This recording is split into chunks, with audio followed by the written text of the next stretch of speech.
Beep boop. I may need to adjust volume for music in case it's too loud.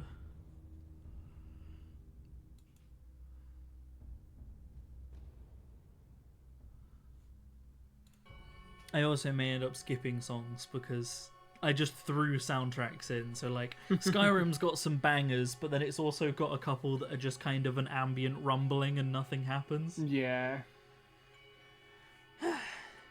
Anyway, we are the live. I'm loving the setup's as good as I can get it, but I very much do have a phone like in front of me on my face cam. Yes, let's open up quick. Let's turn music down a little bit. Maybe turn you up slightly as well. Hold up. Hello, Bashimi.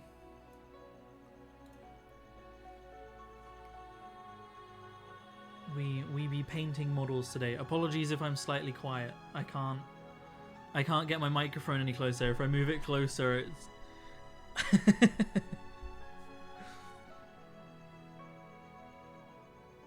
so I'm gonna be a bit quiet, but it's fine. It's a chilled like ASMR stream. It's not ASMR. I've got music. In fact, it's the opposite of ASMR if I'm further away from the microphone. We can get a Oh. right on the big cam. But yeah, we're going to be painting Rakdos today. This is the selection of paints I have chosen. I may well need others. Britborn right there, yeah. I don't know if I'll paint him far enough to be airbrushing him today. I haven't prepped any airbrushing stuff, so if I do get to that stage, I may paint some of the other models I'm currently working on.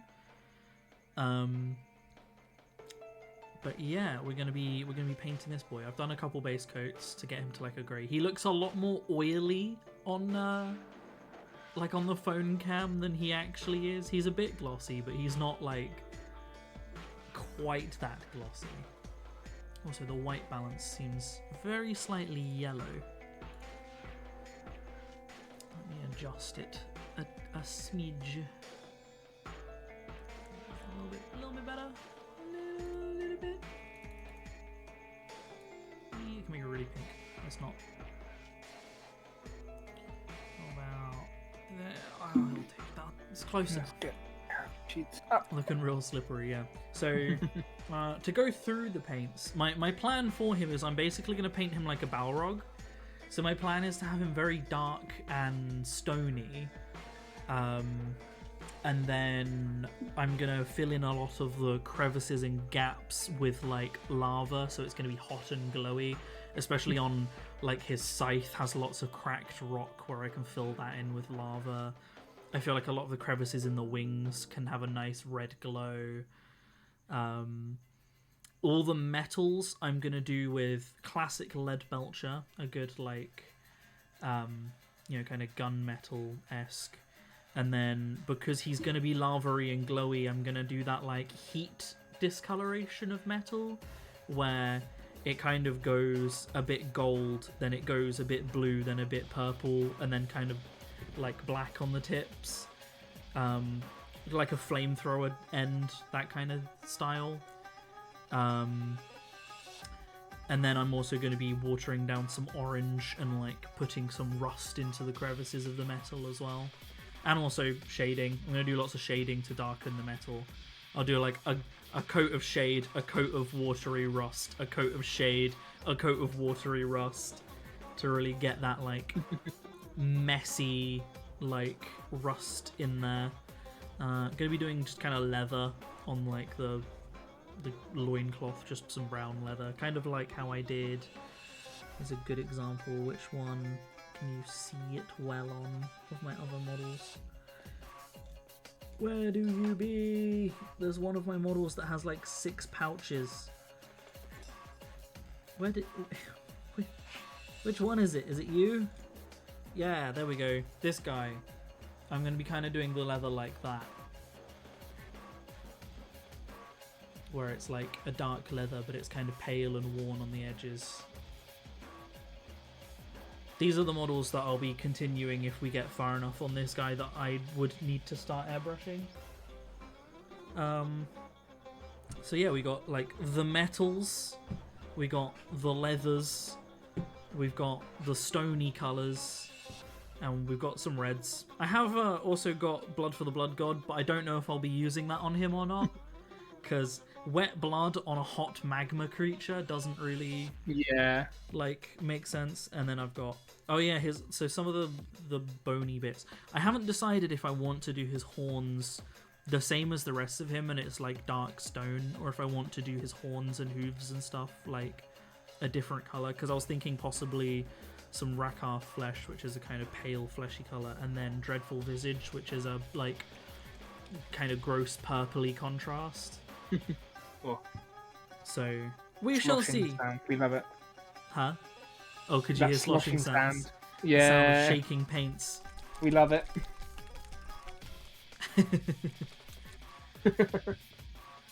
A lot of my paints also have metal BBs in them to help mix it up. So like, what's a layer? That'll be a good one. You can hear the metal BB in there.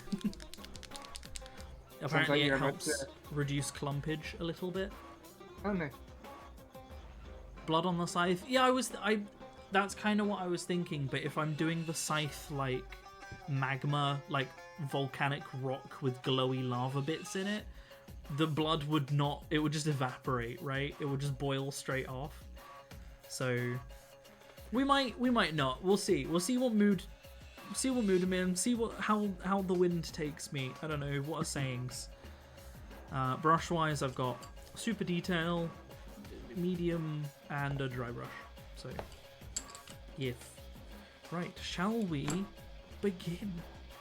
If people want to be painting models at home, feel free, if anybody even has any. George is working on D&D stuff. Yeah. How's volume, by the way, Bashimi? I'm probably slightly quiet. I'm more worried about me versus music and music versus George. It is fine. Cool. Cool. Very cool.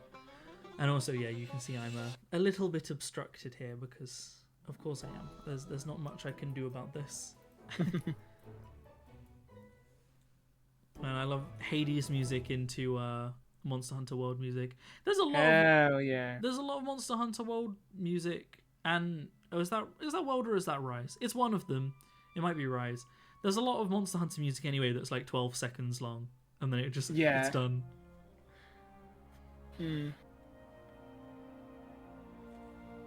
Right.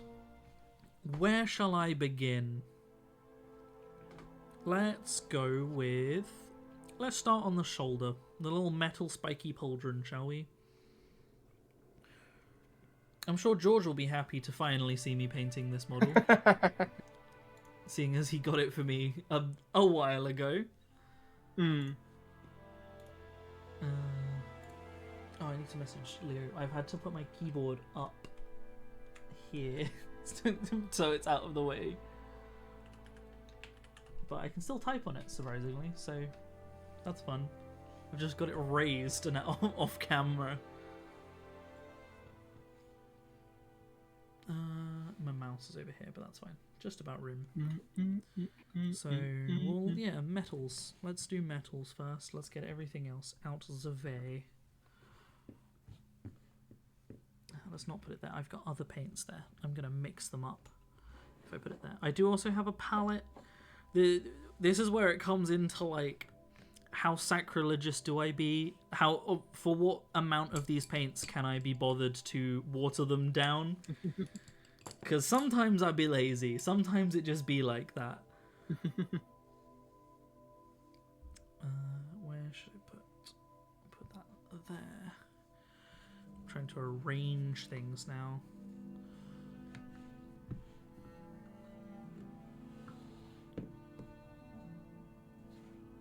I lost one of my paints in the move. It probably got lost during the flood, but I have I had Was it? 2 shades of green. I had a dark green and a lighter green for highlights that I used on a lot of fabrics and also like orc flesh and stuff. And I lost the lighter green. Oh no. I've had to use an army painter one that's a bit lighter, but it's not as light. Because I wanted to do grenades and stuff on these guys, but I couldn't really highlight it. Where's the camera? There it is. Couldn't really highlight it. I'm really gonna have to get used to this camera. This is a new experience. I wonder if it would be worth... How am I gonna hold this? Probably like that. Do I want the camera lower? No, that's probably good. I think that's a good position. You can see what I'm doing. Show Shark. Oh, the tattoo. Yeah, we got Shank. That was drawn by Leo. It's a black tip reef shark. I've also got the Witcher runes there. And I have a knife. No. And also, I might get a new one when I get paid again.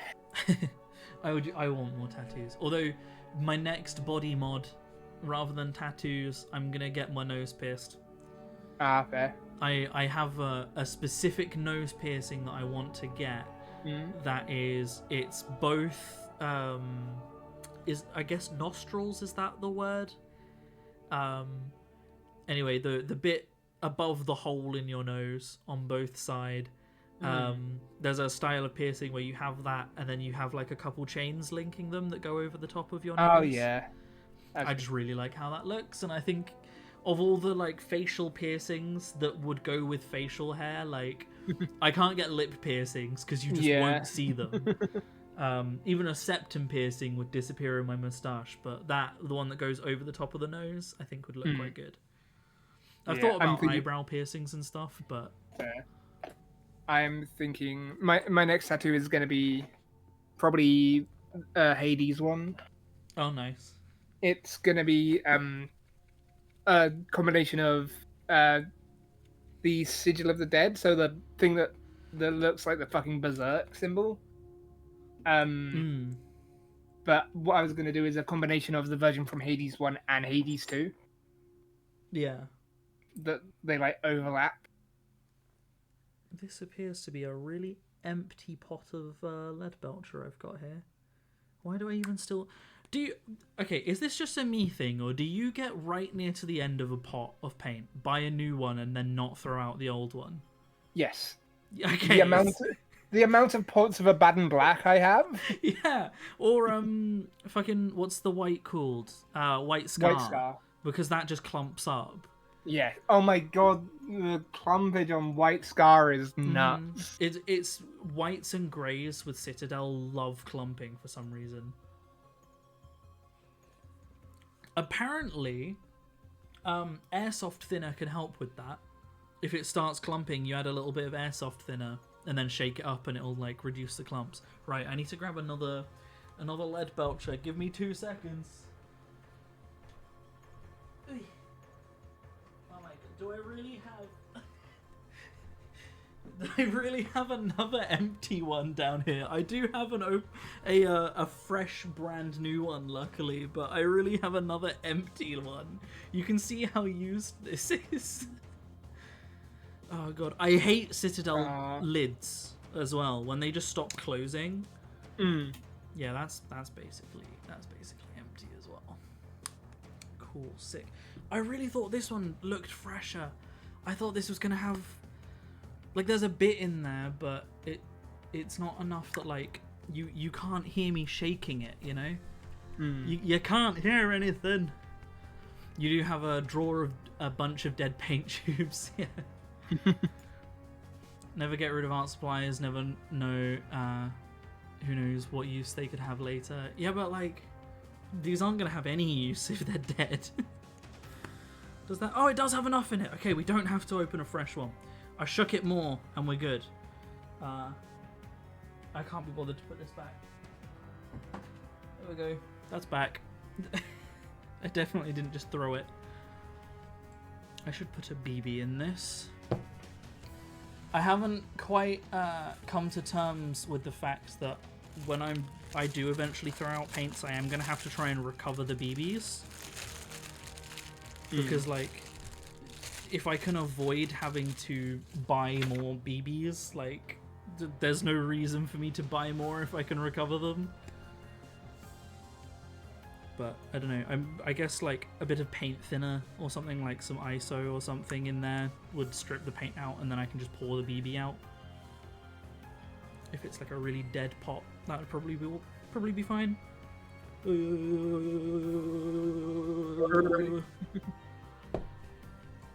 Here we have a really fancy Warhammer paintbrush, by the way. This is one of their what are they called? Artificer layers. When I was buying paintbrushes at Citadel a while ago, they were talking about them. They're like, I think it's a synthetic brush versus a brush that's like made of other materials. I don't know. Either way, their brushes were all like, you know, a few quid each.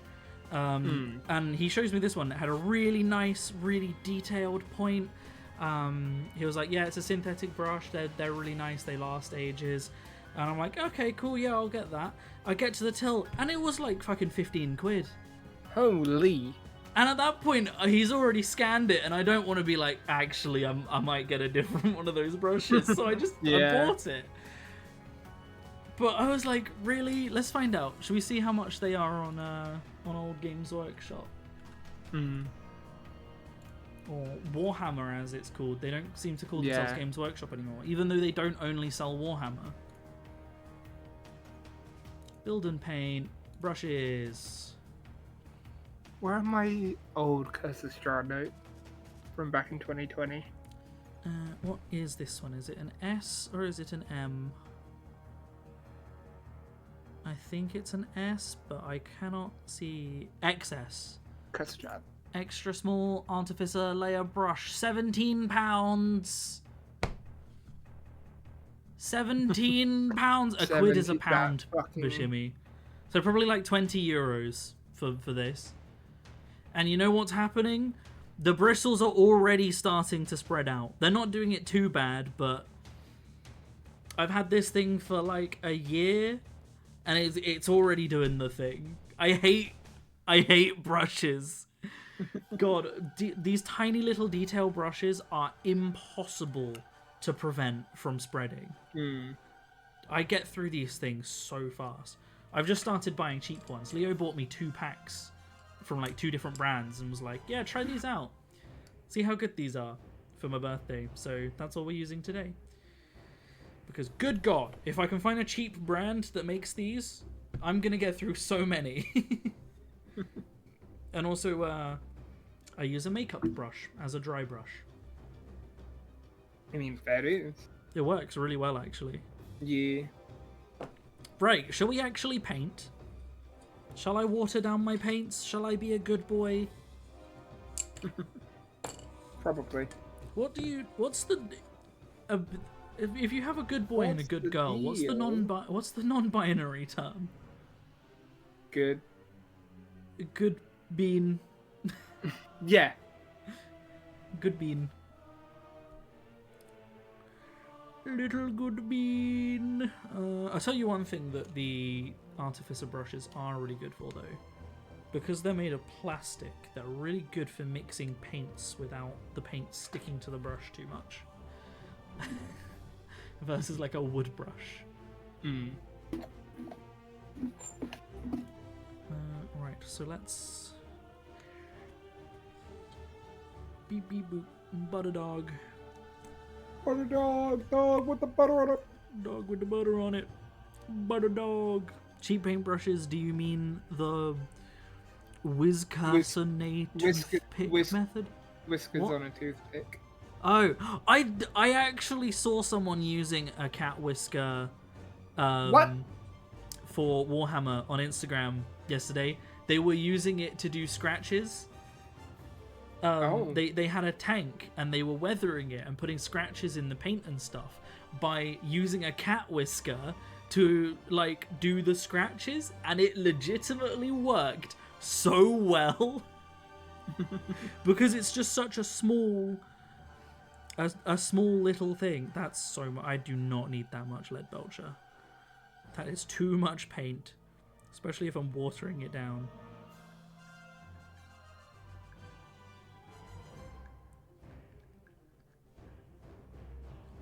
Get off the brush, please.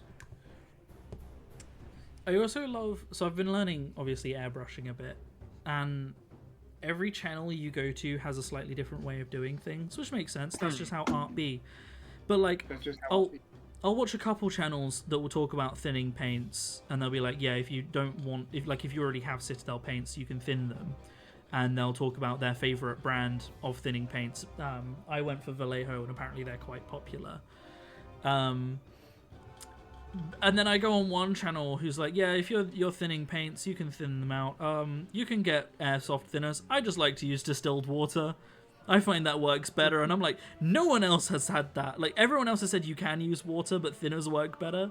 And this one guy's like, yeah, I just use distilled water. It works the best.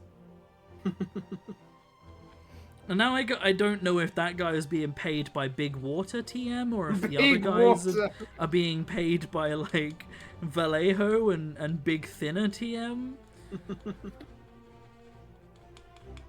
Like, is dude out here sponsored by Nestle? Like, I don't know.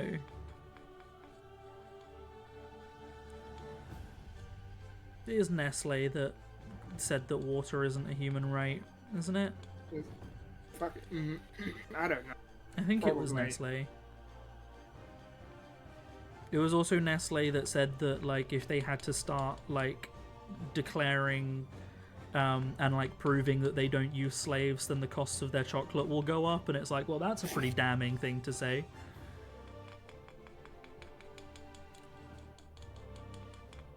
There was also, I think there was a big documentary done about Nestle and their use of, like, slave labor, or, you know, that kind of, you know, severely not good labor, even if it's not outright slave labor. And the CEO refused to watch it, so the person that made the documentary paid for it to be put on a massive screen billboard directly outside his office. No. Capitalism, free water. When I just make your own, you know. Did you know in some places in the US it's illegal to harvest rainwater? Huh? Crazy. The reason supposedly is that they can't guarantee that the water is, like, safe because it hasn't gone through their own treatment plants, and that, like, by using it and it going back out into the water system, you're, like, putting potentially dangerous water into their system. But surely if you're putting water back out into the system, it's going to go through a filtration plant after that point anyway. I don't know. It just sounds a lot to me like capitalists don't want people not buying their water. It's a conspiracy. It's because there's no fluoride in it. They're putting fluoride in the water. I don't appreciate them putting chemicals in the water that make the freaking frogs gay. Do you understand me? Okay. My favorite thing about that Alex Jones video is that, like, he was wrong, but there was a conspiracy there. But they weren't making frogs gay, they were making frogs trans. There was an experiment going on where they were putting chemicals in water that was making frogs, like, change sex or, like, develop into specific sexes, and that was a real thing. But because Alex Jones complained about making the frogs gay, he like injured the chances of anyone actually finding out. Right, let's actually start painting. About 25 minutes into this painting stream. Look, we already discussed that there's probably going to be like 24 meme breaks. Yeah, but I'd expect that after painting has started occurring. Nah, mate. You know, how long does it take us just to start playing Baldur's Gate? Half of that's tech issues, and you know it.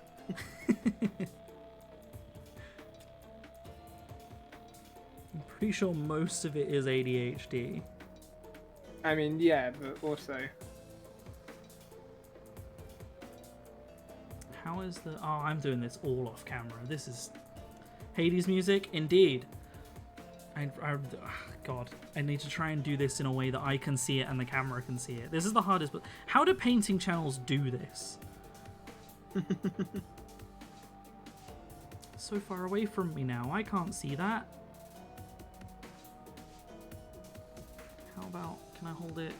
Because I also like leaning on my table while I paint. Because it stabilizes me more.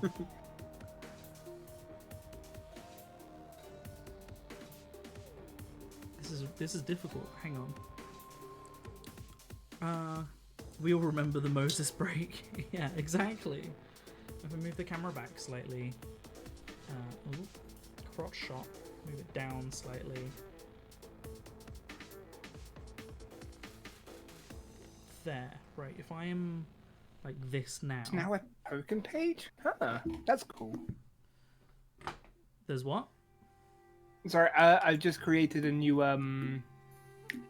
Roll20 Curse Strahd campaign. I'm just looking through it, and now there's a page that just has all the tokens on. Oh. That's. I haven't used Roll20 in so long. Me neither. But back in the day when I initially ran this, I bought Curse Strahd on Roll20. Yeah, I remember. So it's like, I may as well just use that. Yeah. You're gonna get that the subscription so that you can do the real time like Fog of War. Nah. Not gonna go that far. I booted up Foundry and went back into that, and 2/3 of my modules no longer work because Foundry's updated like 3 times and the modules haven't. I love that. So some of them still work, but a lot of my automation stuff doesn't work anymore. Although I was kind of abandoning it because it seemed like it really just kind of made things more complicated than it was like saving. The amount of like extra prep and setup it required wasn't worth the like physical math instead.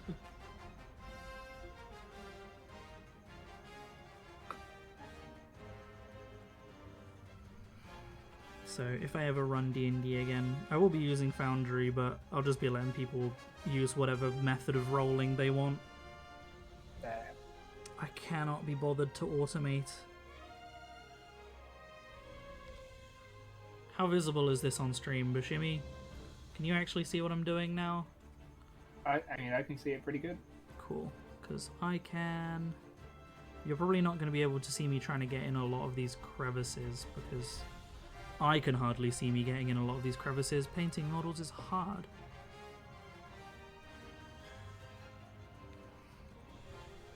A big part of Warhammer is like, what angle can I get underneath this part of the model?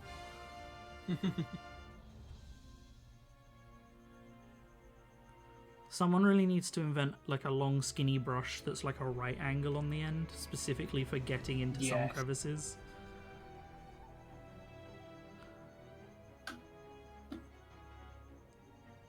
I have no idea what music is currently playing. It's probably Monster Hunter. If I don't recognize it, it's probably Monster Hunter. Because I played a lot of that game with the music off. In fact, I think it is Monster Hunter. Yes. Proof of a Hero. Oh, that's like the Monster Hunter main theme. How do you not know that? I mean, I kind of recognize it, but... Proof of a Hero, it's the Monster Hunter song.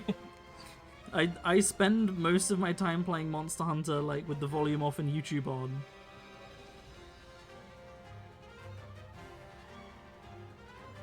I can't play a grindy game without having something else there. I have to watch YouTube or a movie or something.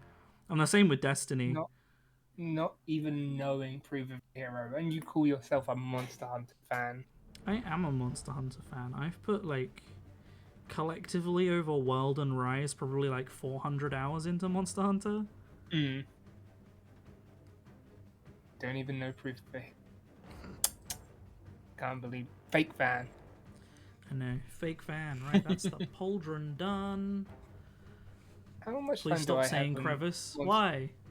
What's wrong with crevasse? Cravache. Also, you'll learn, Bashimi, I am a paintbrush licker. Paint liquor. There are two types of Warhammer painters: those who lick their brushes and those who don't.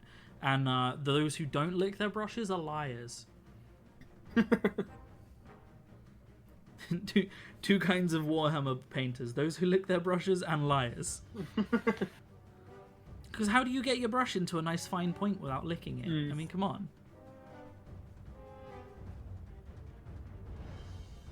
Right, let's have a look. Monster Hunter Rise, I put 141 hours into.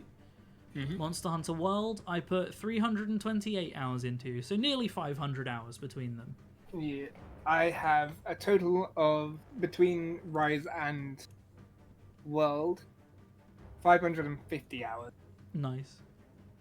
385 in World, 165 Rise. I don't know what Bushimi has against the word crevice. It's a great word. It's like when people don't like the word moist. Yeah. I never understood that. Mm. It's a great word. It's really descriptive. Like, what word are you supposed to use instead? Like, How would you describe a nice cake? yeah. Oh, that's a nice moist cake. Oh, this cake was delicious. It was really damp. It's wet cake. It had a nice soggy cake.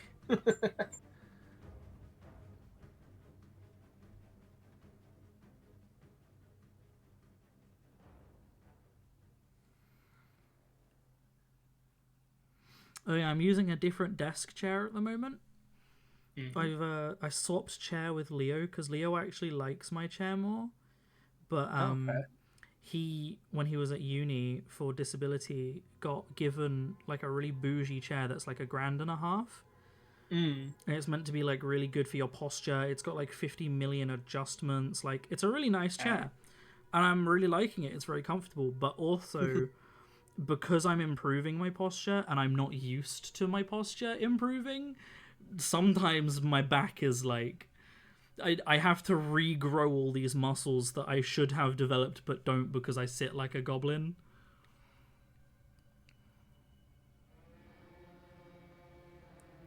You have no idea how much whiplash I got from hearing butts described by using a French word, like said in French with a French accent. You died that day. What? Which French word? And how were they describing butts? I want to know.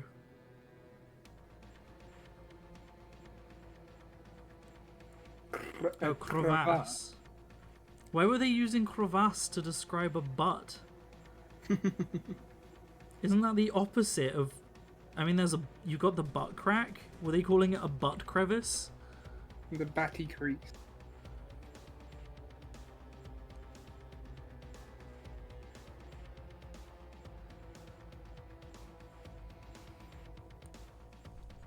When you've just got that much cake that you've got a crevice.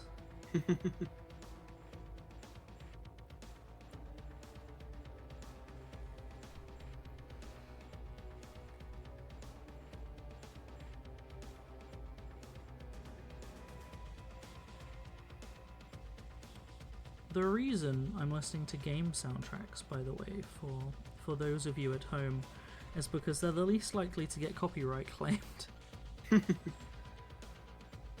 Because all of the automatic claimers would be claiming people playing those games on YouTube, and no one wants that.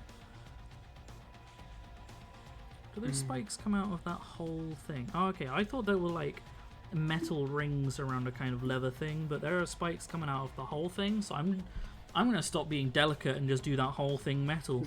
Wabam. This is gonna save me some time.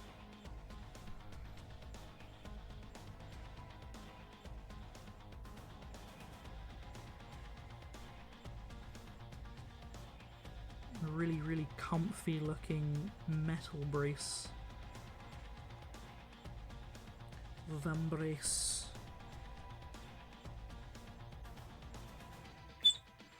You know what we still need to do, George? What do we still need to do, Lawrence? Still need to order those magic decks. Yeah. You know what? I'll do it. And I will send you the £8 probably after the stream.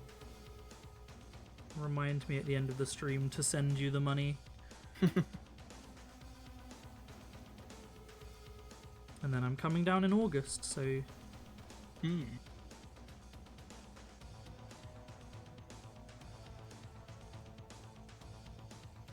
So yeah, that's a thing, Bashimi. There probably won't be a stream on...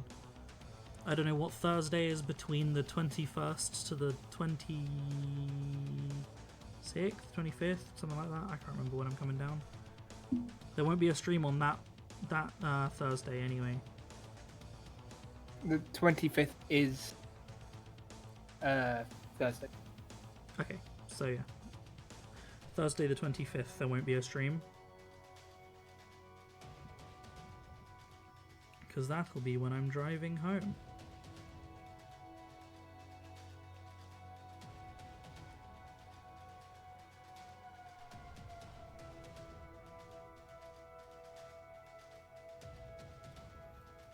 I need to try and remember to mention it in the video as well that comes out before. I always forget to say in videos that I'm not streaming that week because I record like essentially like a week and a half before the stream, so I never think about it that far ahead.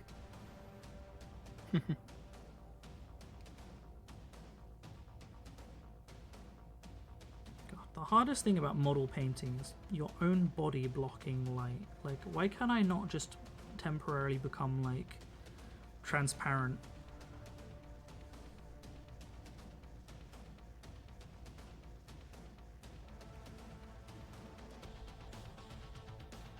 I need the ability to just generate a light in an area, just global illumination. Back a sec. Crazy. Being abandoned by George.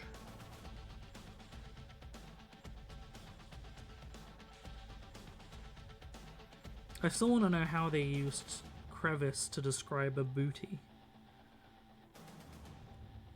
What was the context? How did they use it? Were they like, damn, Karlach got that crevice? It's not a good word to describe a booty.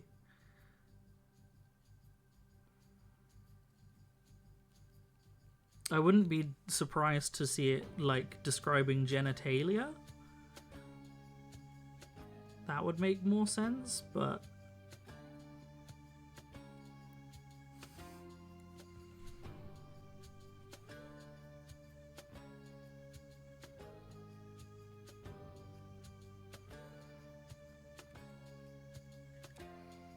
Is that done? That be done. Nice. It was about butt crack stuff.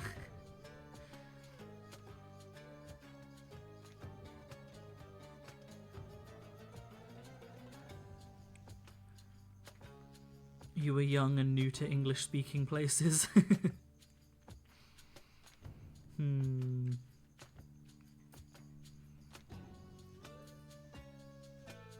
Let's try and get this other Vembrace.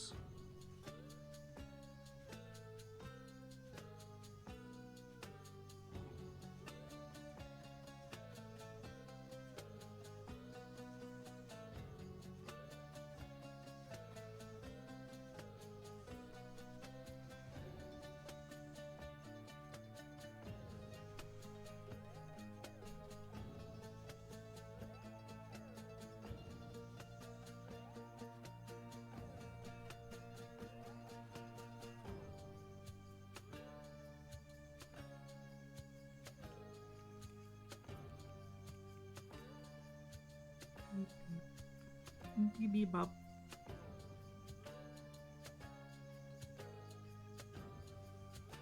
Are those horns coming out of his arm? I'm gonna guess they're part of the Vembrace, but I'm gonna paint them like actual horn, I think. Not the same as his horns though, because they're different, one would assume.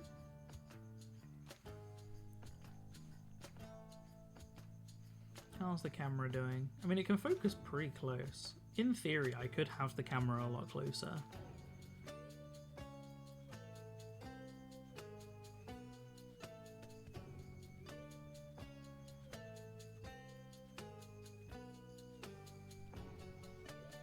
Elbow horns, elborns, yeah.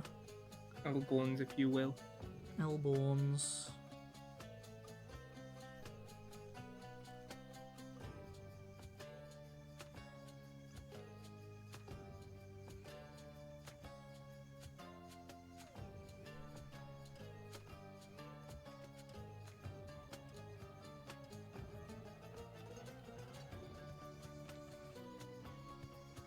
I wonder if I should do painting streams more often. They're quite chill. It feels like something I could just do whenever I'm painting. Like, it doesn't have to be on a scheduled stream day. I could just occasionally do painting streams.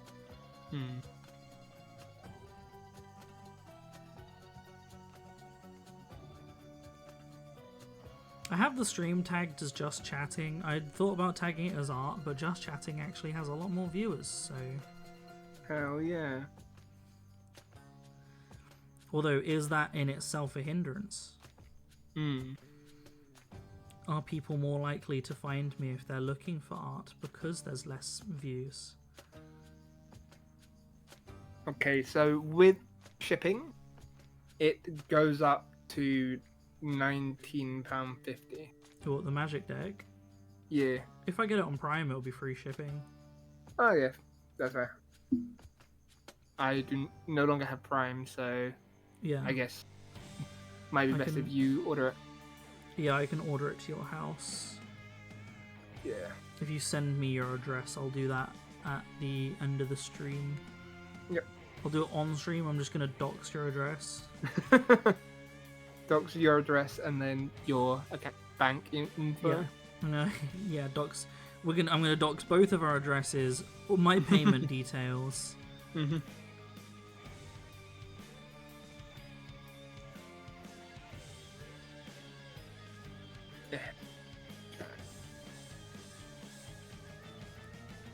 And then I'm gonna post Bashimi's IP.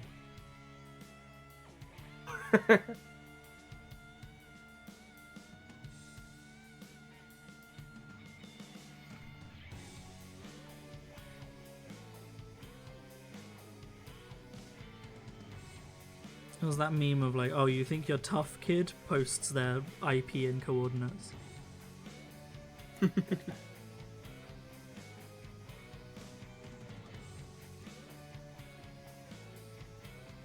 I'm just gonna start like replying to people's messages with a random set of coordinates with zero context and let them try and figure out what that means, if it's a subliminal message.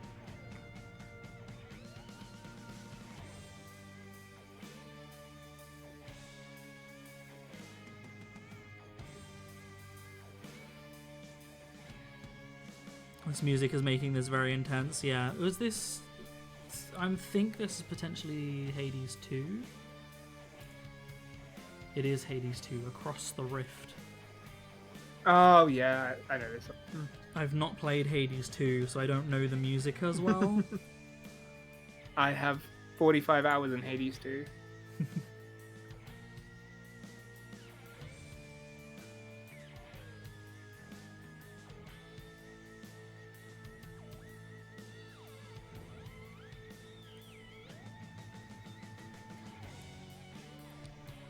I'm not looking forward to trying to do all these chains.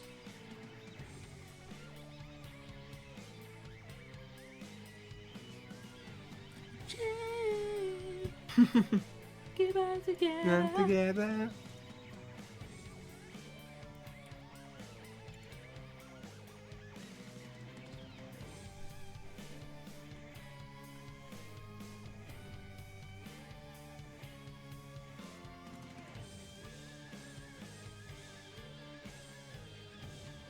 I don't play the horniest game since Baldur's Gate 3. What is that, Hades? I mean, I played Hades 1. Hmm. How horny is Hades 2? There's a hot spring.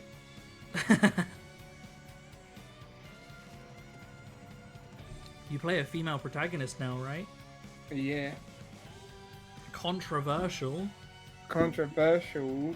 The gods are very diverse. Controversial. Yeah. Not all of Hermes the gods is- are white. Whoa. Hermes is Asian. Controversial. The god of fucking travel and messages Hmm. isn't just white European. Crazy.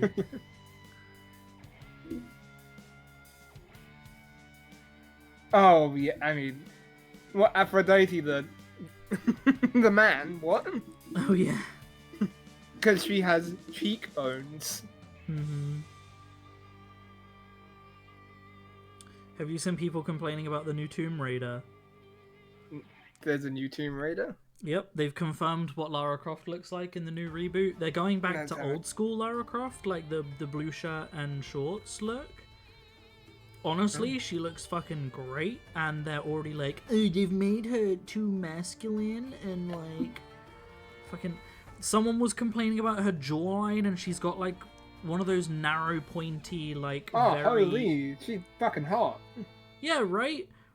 Some people complaining that her boobs aren't big enough because of old school Lara Croft with her fucking 3-polygon take your eye out. Triangular titties. Yeah. She looks great though, right? Hell yeah. And yeah, apparently she's not feminine enough. She's too woke. At this point, I honestly don't know how many of those people are actually just like fucking Russian bots. You know the dead internet theory? Yeah. Yeah.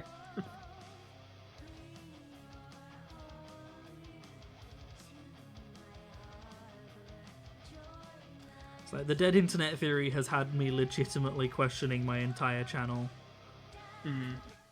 Because like, if it's real, if the dead internet theory is real, that is all of the content I post on my channel. But then, does that mean I'm part of the problem?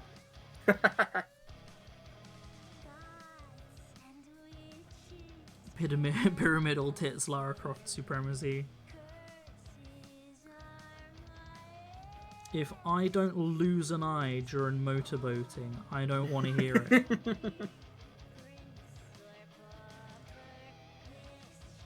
Is this also Hades music? It is. Who's singing? Yes, it is. Oh, it's Ashley Babbitt. No, it's not. So Ashley Barrett Well, she's isn't on actually it. the main singer of this. Yeah, she's on No. it, but she's not the I main didn't singer. think it sounded like her.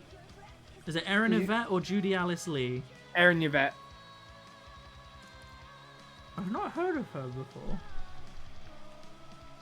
So I'd heard the name once before because she's someone in Genshin. Oh. She plays like the most recent like antagonist character. In She's been in a Genshin. ton of stuff I've played. Yeah. Oh yeah, she's been in a lot. She's It's in like every Telltale game. Yeah. Nah, fucking. Oh, that fight is so good. I love. I mean, Darren Korb just killing it with the music. Darren Korb is elite. The bass riff in this song goes hard. Do do do do do do. She's in God of War Ragnarok. Yeah, she's just in a shit ton of stuff. Oh, cool! You're listening to Coral Crown from the new Hades game. I've got a playlist of. How many songs are in this playlist? Oh Jesus! Really? There's 780 songs in this playlist. Did you just go like add album? How many Oh, albums? are you on? One, Are you on two, like the three, fancy shuffle where it's like 5, it also just adds 6, other music in? no, 7, 8, 9, 10, Cool. 11, 12, 13, 14, 15, 16, 17, 18, 19, 20, 21. There's 21 albums in this playlist. That would explain it. Also, a lot of it is like Halo has a really big soundtrack, and there's multiple Halo games that I've added. Yeah. But Monster Lawrence, Hunter has a load. where's the Guilty Gear soundtrack? That's That is valid. bullshit blazing. Would that get Guilty me Gear... copyright struck? I don't think so. Blazing. Yeah, Guilty Gear Strive has some fucking bangers in it. I love The smell love of Guilty- the Game. What does the game smell like, though? Like, I don't know the smell of the game. What is it? Well, soon you will know that we already know the smell of the game. Who knows? I imagine it smells like smoky if it's blazing. Hmm. It probably smells pretty bad if it's bullshit blazing. Ugh. Someone set fire to a field full of cows. I mean, I'm just gonna be here like, you should add this game soundtrack. You should add this game soundtrack. Because I'm just like, you should add the Hi-Fi Rush soundtrack because that slaps as well. I can imagine that, yeah, a game that's around music has a good soundtrack. You should add the Celeste soundtrack because that's fucking amazing. Fucking. I've not played Celeste. I know of it, but the game looks way too hard. It's fucking nuts. I had it on Switch and after I started playing it, I was worried that I would break my Switch. As someone who has played multiple Souls-like and Soulsborns, and completed multiple Souls-like and Soulsborns, I looked at Celeste and went, nah. No, I'm alright. Sayonara Wild Hearts also has a fucking great soundtrack. Do you have the Pyre soundtrack in there? I'm gonna kill you if you don't. I don't think I do. Ooh, my about favorite Bastion? game soundtrack. Bastion. I mean, it's Darren Korb, so it's all fucking. Bastion may well be my favorite game soundtrack. Hmm. But Jimmy, I have Devil Trigger on my video game playlist. I have a slightly more like curated one that isn't just let's add all the songs from this, all the Well, songs from to this. be fair, I have another yeah. one that to be fair, it's not that much more curated, but it's bigger. But it also has movie soundtracks in it, and I know Fair. for a fact those will get me copyright claimed. Hmm. So I just like copy pasted all of the the music soundtracks from it. If we're talking video game soundtracks, though, I don't know if it counts because technically it's not a soundtrack written for the game. Well, it kind of is. Anyway, Life is Strange Before the Storm. Hmm. Oh, they're pretty vicious stuff. Yeah, there's a lot of it kind of formed a lot of my music tastes and introduced me to a lot of bands I like. But a lot of the music actually written for the game was written by Daughter and X-Ray, and she is a fucking incredible musician. I love her music. A lot of it's very dark, but it's very slow and dark. I seriously recommend looking up both Daughter and X-Ray. It's the same singer. She's in a band called Daughter, and she released a bunch of solo music out under X-Ray. X-Ray spelled E-X-R-E. Fair. And yeah, she's really good, but a lot of it is kind of depressing, which works perfectly for Life is Strange. But Before the Storm specifically, because it's all about Chloe and she's a punk, God, the music is so good. But there's a scene where you fucking cause a forest fire. You don't cause it intentionally. I think you light a bin on fire and then it gets knocked over, or you knock it over, or something like that. It's been too long. Anyway, throughout the game, this forest fire is just progressively getting worse, basically. But at one point, you're just sat on this fucking ridge it's sunset, the forest fire is raging, and Chloe's just sat there as X-Ray plays. My God, it's dude, just the aesthetic, just the whole art style for those games is already like on point. Mm. And you just it zooms in on Chloe's eye, and you just see the forest fire like in her eyes, like reflecting, and just God, I love those games so much. Life is Strange 2 was really good as well. I got the bad ending. Or I got a bad ending. Not actually played as much as I love Life is Strange. I've never actually played a Life is Strange game. They're genuinely really good. Yeah, I want to. I haven't played the newest one because What, True Colors or yeah, unless there's been another one since then as well. I think there's been another one announced, but they started off while they were all Square Enix. They were like a small like group within Square Enix. So they were coming out for very like indie game prices. So like Life is Strange 2 I pre-ordered because I was like, absolutely fucking yes, I want all of that. I want those pre-order bonuses. And then yeah, True Colors was announced and became available for pre-order, and it was like full price, like AAA price, and I was like, no, I fucking love these games, but I cannot afford to pay 60 quid for one. Please. And then they finally added fucking streamer mode, which mutes copyright music to it as well. Like, it's the first Life is Strange game to release with that, I think. Like, I got copyright claims on my Life is Strange Before the Storm playthrough. And yeah, they added streamer mode. But there's a scene where music's playing, and they are playing air guitar with, like, brooms and stuff along to the music. And if you've got streamer mode on, it mutes the music.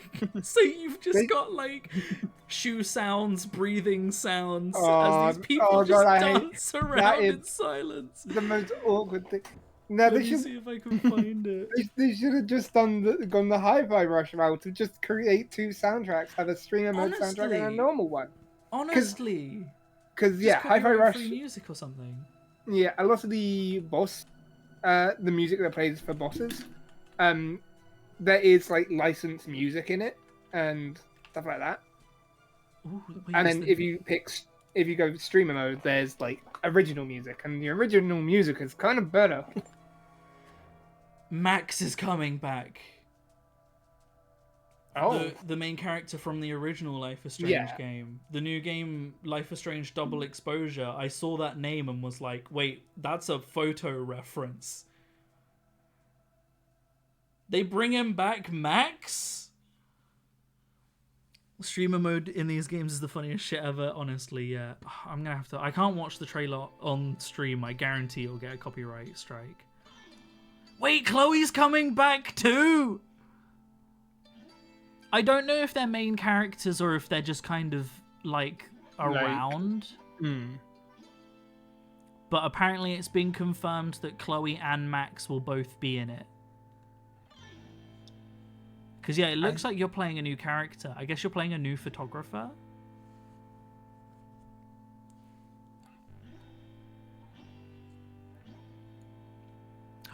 Wait, is it going to be one of those fucking trippy you take photos of things to change things games? Yeah, so looking at the description of it on Steam, when Max Caulfield finds her friend Safi dead in the snow, she tears open the way to a parallel timeline. Here, Safi is still alive and still in danger. With her new power to shift between two timelines, can Max solve and prevent the same murder? So it looks like you do play as Max. So you are playing as Max? Because the character in a lot of the arts looks quite different to Max. But I don't know if it's a new, I guess, an updated engine. She's got longer hair and probably a bit older, yeah. Fuck. They've also got the original voice for Max as well. Hell yeah.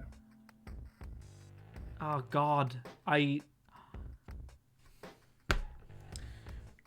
now need to know what canon this is set in. Like, at the start of the game, is it gonna ask you whether you choose to save Chloe or save Arcadia? Because Life is Strange 2 asks you that at the start, and it changes things. Oh wow, really? Yes. That's cool. In Life is Strange 2, at the start of the game, it asks you which ending you chose for Life is Strange, the original. And if you chose to save Arcadia, I don't actually know what happens. But if you chose to save Chloe, which of course I did, obviously, the Arcadia's gone. You at one point on your travels go past it, and it's basically a fucking crater. Like, you visit it, but there's this junkyard that you stay at for a while, and Chloe's stepdad is there, and he's in contact with her. Like, he's made up. Like, they are like quite close now. They're not like at odds with each other constantly. And I was like, oh my God. But hearing about the fact that Chloe and Max are together and traveling. Because, oh God, when I originally watched a playthrough of it before I ever played it myself. So the playthrough I watched of it, they chose to save Arcadia. And just the fucking coffin scene was just burned into my memory. So I've watched, I think, 2 playthroughs of the first one, because I think I watched Hannah play through it. Yeah, I watched Hannah play and it. Rythian. I also watched play through it. What did Rythian choose? I do not remember, but it was probably Save Arcadia. Yeah. Because it's at the end of the day, really, you're choosing to save someone you're close to, or you're choosing to save thousands of people. Yeah. But yeah, I wonder if it'll ask you at the start which ending you chose. I wonder if it will ask you what ending you got with Life is Strange 2 as well. Yeah, I don't think I've not watched any Life is Strange 2 from memory. I watched your playthrough of Before the Storm. Life is Strange 2 is really good.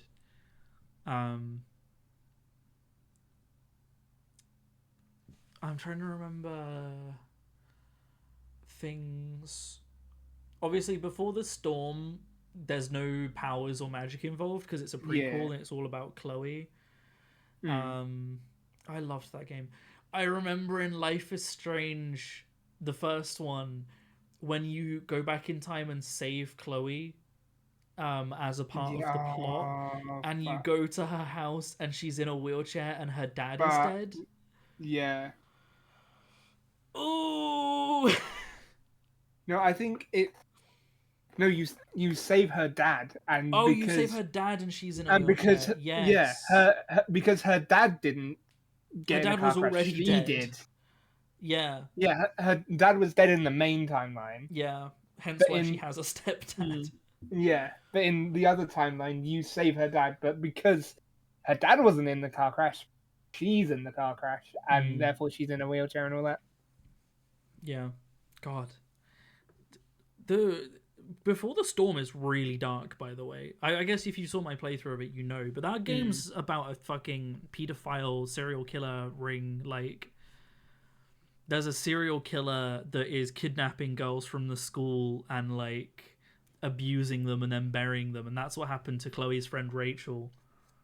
Is that not what... Or do you uncover that that's in Life is Strange 1? Fuck. Yeah, that's in Life is the first one. Life is Strange Before the Storm, I think, is about Rachel originally being taken. Yeah, because you actually meet Rachel, and you're obviously because she's one of the main characters. Because like one of the big points of Kate in Life is Strange 1 is she got bullied to suicide because of all that kind of stuff. You have to try and talk her out of suicide at one point. Yeah, but it was because of all that. Or does she always die? You can save her because it doesn't let you go back in time for that scene. No, but there is a because there's like a kind of checklist. There's like a checklist kind of thing.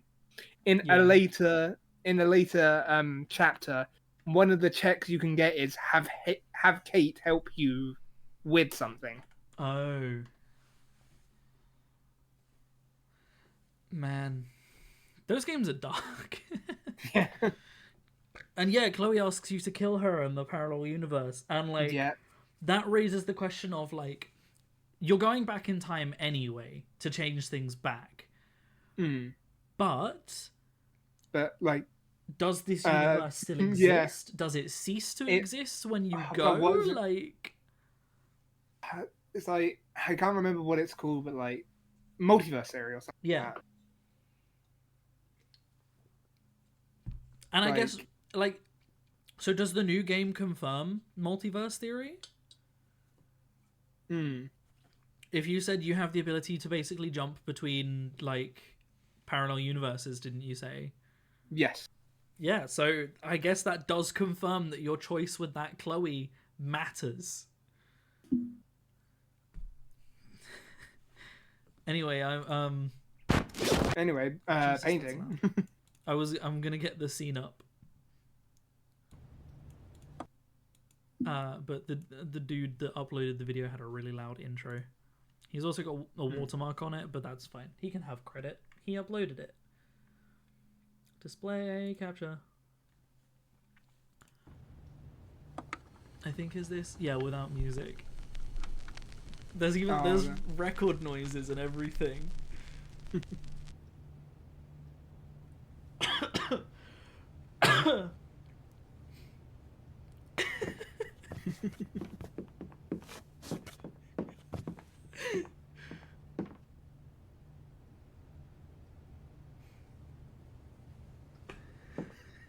The fucking shoe sounds. God, I can't get over this. Feels just like old times. Oh, it's so uncomfortable. Oh no. Stop that. I can't. It's too late.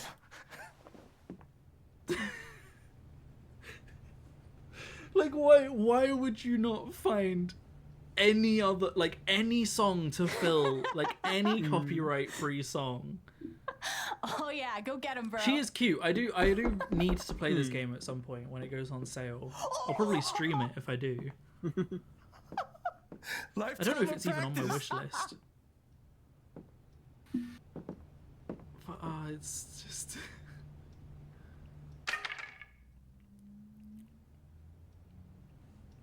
Your turn.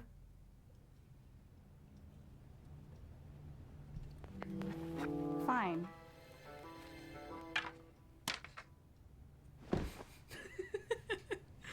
Oh man, it's like 2 minutes long.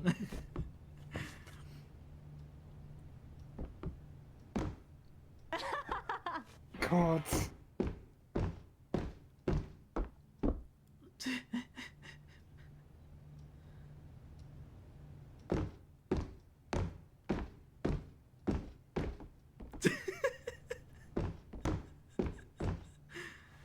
You haven't lost a beat. Just out of breath, you haven't lost a beat. Oh, That's beautiful. incredible.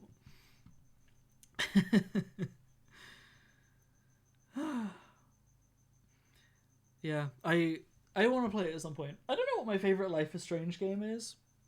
It's really hard. They're all really good. Mm.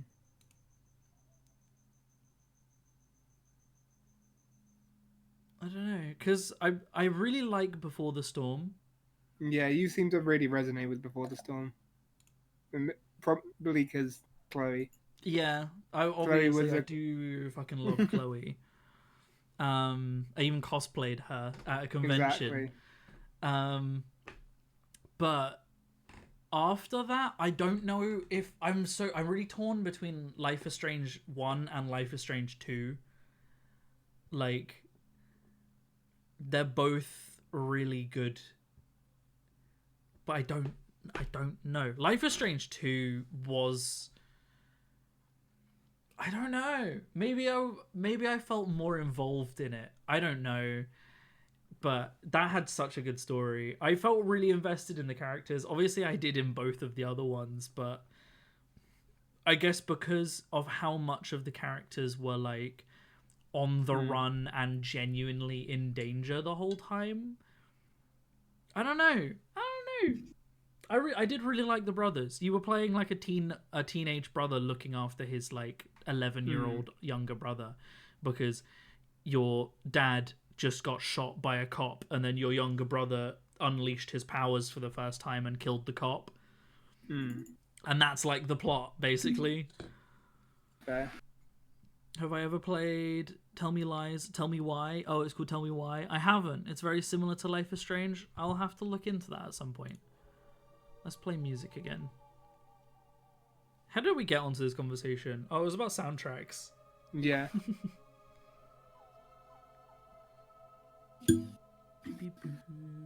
Also, fucking Chloe in her when she does the play, when they do Shakespeare in Before the Storm, and her outfit just goes so hard. I don't remember that. I will get a picture up. Screw it. I mean, I was going to look it up, but Bashimi will probably want to see as well. yeah.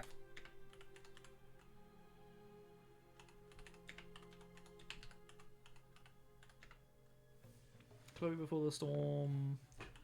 Play. Costume. Will that bring it up? Yes, it did. Lots of people have cosplayed it. Unsurprisingly. Just look at this. Her and Rachel's outfits. Chloe's in this blue like Corvid outfit, and Rachel's like a devil, I guess. Phenomenal, incredible, A+, 0 notes. Hell Perfect. Yeah. I mean, People cosplaying it as well. Well, for a split second, when I saw that, I didn't realize that it wasn't like the character model. She's got the hair down. George C. Corvid's neuron activation. Oh, the fucking concept art. So good. I completely bungled the whole thing. I got all of the lines wrong. I'm good at games. Anyway, painting. But yeah, I love Chloe. She will always hold a place in my heart, even though she is not real. I found the words literally left my brain as I was about to say it. Kindred spirit with Bichimi. Oh, Corvid stuff. Yeah. All of George's characters in everything. Why do you think my favorite D&D campaign is set in a place called Ravenloft? I literally have a fucking Ravenloft poster. I got it from the last con. It's actually really cool. It's like a travel poster. Am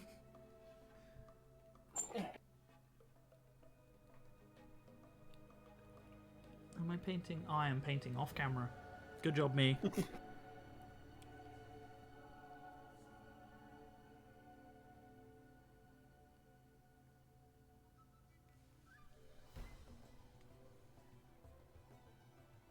That's my Ravenloft poster. The Ravenloft print. How did you send it to me? Yeah. Give me 2 seconds.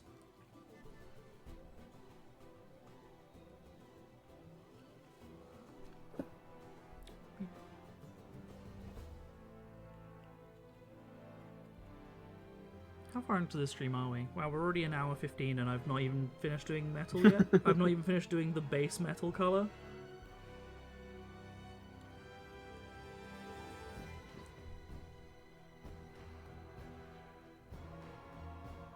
You have a lot of these bitches where you live. They have so much personality, it's hilarious. What, crows? Or ravens? Or just corvids in general? We have like a crow that like constantly comes into our garden. Hmm. I've named it Suki because that's what Yoru's crow was called. You get crows quite a lot in the UK. Yeah. I've never seen a raven in person though. Oh yeah, to go with all my raven stuff. I have a signed like photo print of Raven, the Teen Titans character? CBBC. No, Oh, the Scottish man. the Scottish. Yeah, he was at a con that Blaine was at as a guest. Amazing. He was a guest at a con that Blaine was at, and he got me a signed print from him. Has he done anything since that show? Let's find out. Raven. What was his name? James MacArthur, What I a think great it is. CBBC show. James Mackenzie. Just British gladiators, basically. Hell yeah. British But for gladiators kids. for kids. Hello, young warrior.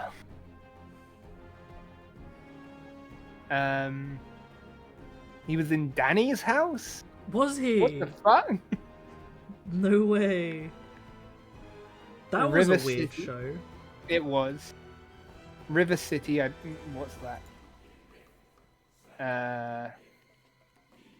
A soap opera, okay. So Bishimi, for context of what Danny's house was, there's an actress in the UK called Danny Harmer who played Tracy Beaker, Tracy Beaker. in the very popular kids show Tracy Beaker, set on the books of the same name. Book series called Tracy Beaker. Called Tracy Beaker. And basically, Danny Harmer was a very popular kids actress as a result. And when she was in her 20s, she got her own show called Danny's House. And the kind of...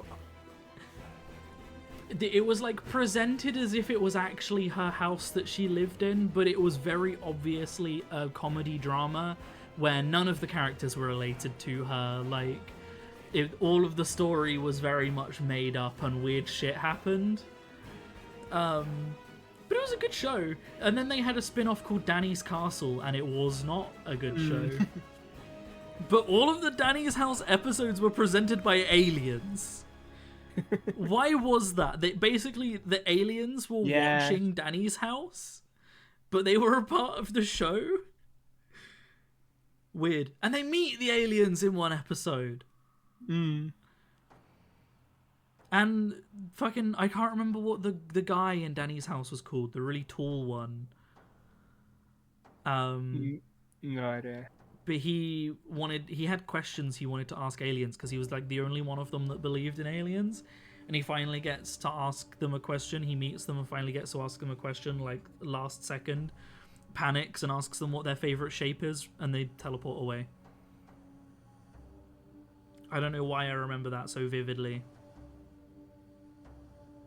I also remember Max and Ben, I think her younger brother, air quotes, and like his friend were called. Max was like a supervillain, or wanted to be.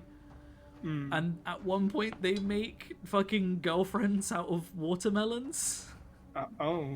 And Max is like, we need to learn to speak the language of love, and Ben just starts speaking French to his watermelon, and Max is like, no, kissing, stupid. Weird. British TV, man. So, the original run of Raven was 2002 to 2010. And that had James MacArthur as Raven. Yeah, didn't he change who played Raven? Yeah. But he was still in it as Raven of old. Oh. Huh. What did he do in Danny's house? He was a character called Zorlot. Oh. Well. Was he an alien? Because he wasn't one of the main aliens, but... Because one of the main aliens was also played by Danny Harmer. hmm. And the other one was played by the male friend, whose name I cannot remember.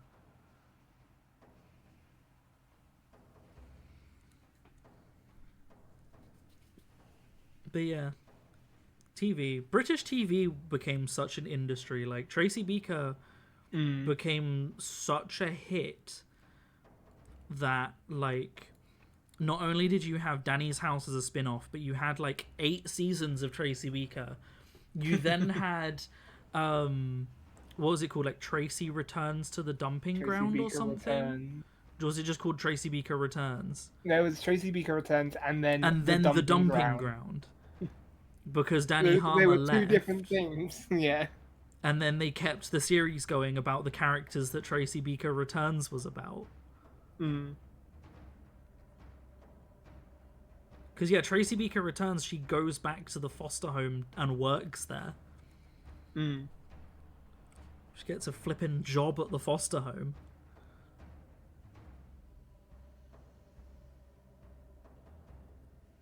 And Cam is still there. The author. Oh, I've not actually watched Tracy Beaker, so I don't. Oh. You said Cam, and I was like, Cam Buckland? Yeah, obviously. No, she adopts Tracy. Okay. The Tracy Beaker ends with her being adopted by Cam, basically. Mm.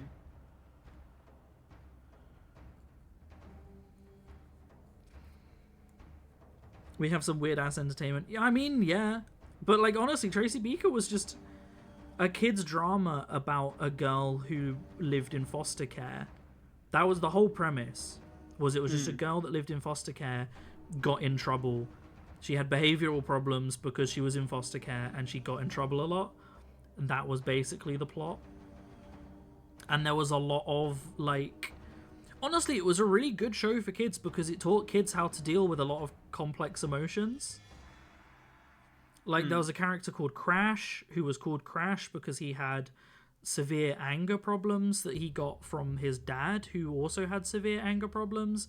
So he would regularly break stuff, but he was terrified that he'd turn out like his dad, who was in prison because he used to hurt people when he got mad. Whereas, like, a big thing that, like, one of the foster, like, the carers used to tell Crash was, like, you're not like him, you break things but you don't break people. Like, it was a really complex and, like, deep show for a lot of characters.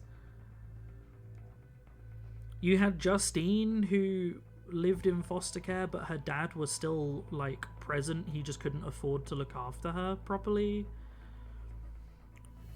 Tracy didn't really know anything about her mum and used to make up stories about her, but, like, her mum wasn't dead, she just abandoned her.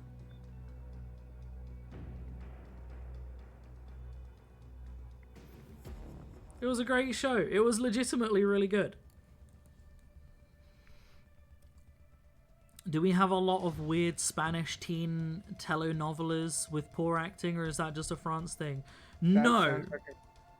But we, like a France. yeah, I think that's a France thing. We do get a lot of Australian TV though. Fucking Koala Brothers, innit? Oh my god, Koala Brothers was incredible. That's Hell not even yeah. what I was thinking of though. We had shows like Mortified, the Spartacus Project, I think, was Australian. There was a Australian show about a group of friends that got, like, transported to an alternate universe where they didn't exist. I can't remember what other random Aussie shows we got. We had Arthur. That's not Aussie, but we had that. Hell yeah, Arthur was great. Which finished running officially, like, 2 years ago. Yeah. They had their finale, and they aged up all the characters, and I hate it. Yeah. And I'd say, hey, hey. Hey. DW became a cop because, of course, she did. Fucking snitch. Mm-hmm.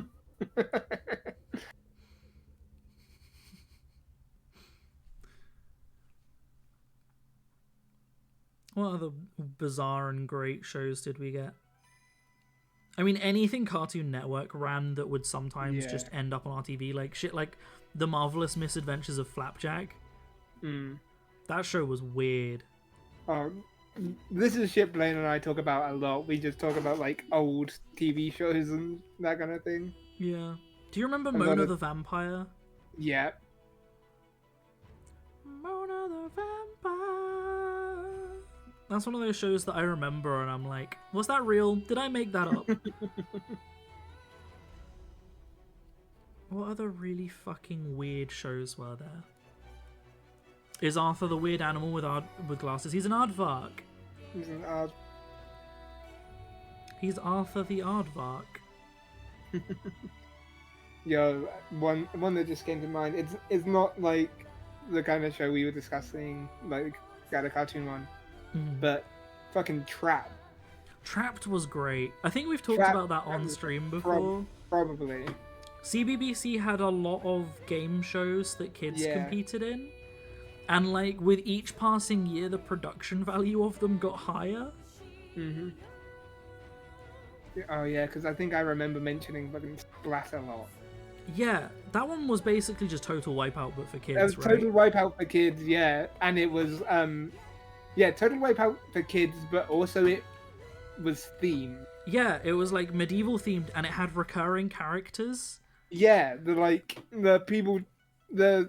people trying to like stop Prevent- them were Yeah. prevent them were like actual characters, and I remember having a massive crush on one of them. I think I know which one you mean. And yeah, it was like each episode it was like random which character was gonna be like which characters were gonna be interfering. And it was You were out hosted of by the Dick loop and as Dom. a child to even have French stuff to talk about. Yeah, but yeah, it was hosted by Dick and Dom as well, which was great. Oh yeah. Oh dude, Dick and Dom and DeBungalow. Hell I just lived for the Diddy Dick and Dom interludes, which they then turned into its own TV show. They just had Diddy Dick and Dom as a show. And it was interesting. It wasn't as good, but it was still, I still watched a lot of it. One of the episodes was about the superhero Human Man who was bitten by a radioactive man. Oh. And he had such incredible powers as, like, he could fart real good. Oh. Because because human men can fart. So, like, he could fart. What other weird shows were there on CBBC?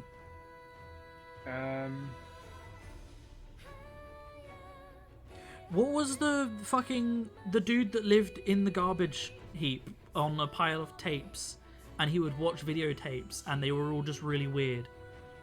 What? I think it remember was that called one. Shoot. I now need to That's verify this in a CBBC show. second. This was a CBBC show. I'm gonna have to verify this in a second to make sure I'm not making shit up. Oh, shoot, as in bin shoot. Yeah, like CHUTE. And This there looks like what you were saying. there was specifically an episode where Dick and Dom come down the garbage chute. But yeah, he like lived. He'd fallen down a garbage chute and just lived there basically. And there was like a tentacle monster that prevented him from leaving or something, and each episode would end with him getting grabbed by it. And yeah, there was an episode where Dick and Dom turn up, and the videotape they give him is one of the videos of them sticking their faces to people and seeing if they notice. Do you remember that game? No. So they made stickers of their faces, and it was a game where basically they would stick one to someone's back, and the whole point was you had to not be noticed. Like, they couldn't know you'd stuck something to them. And each time one was stuck to someone, the next person had to stick one that was slightly bigger, and they would just get progressively bigger and bigger and bigger until someone was caught.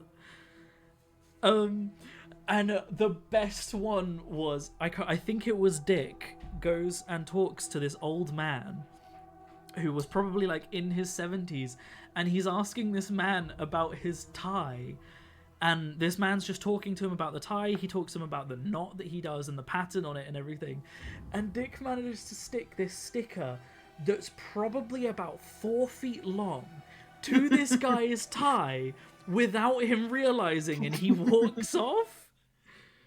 Oh. It was so good.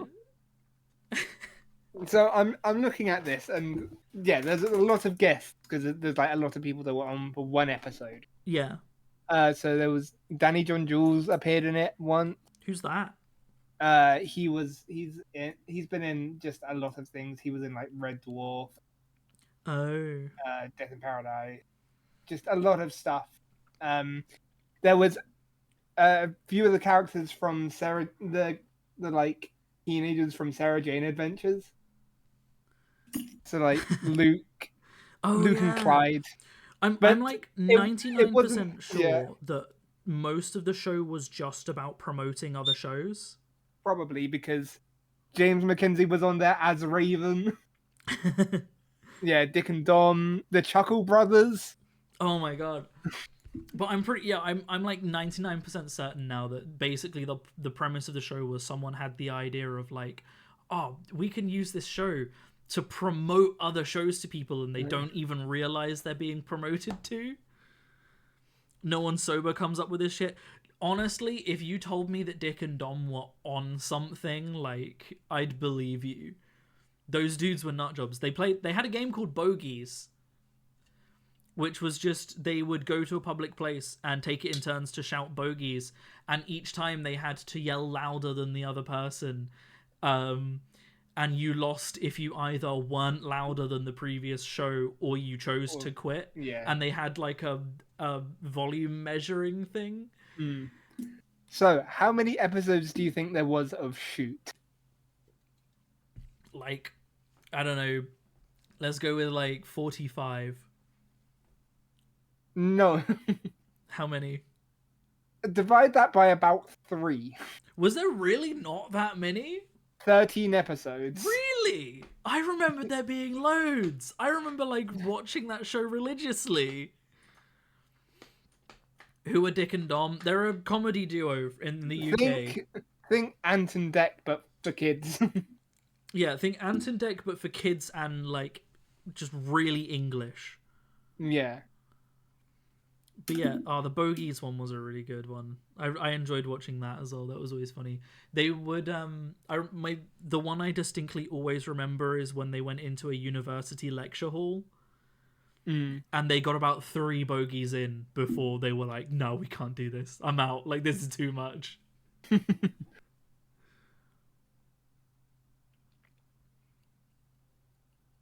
Oh man. Kids shows are weird, and they had weird talking paintings in their bungalow. Didn't they have kids in their bungalow that were like competing or something? Yeah. But also the point system, if I recall, was kind of nonsense. Probably.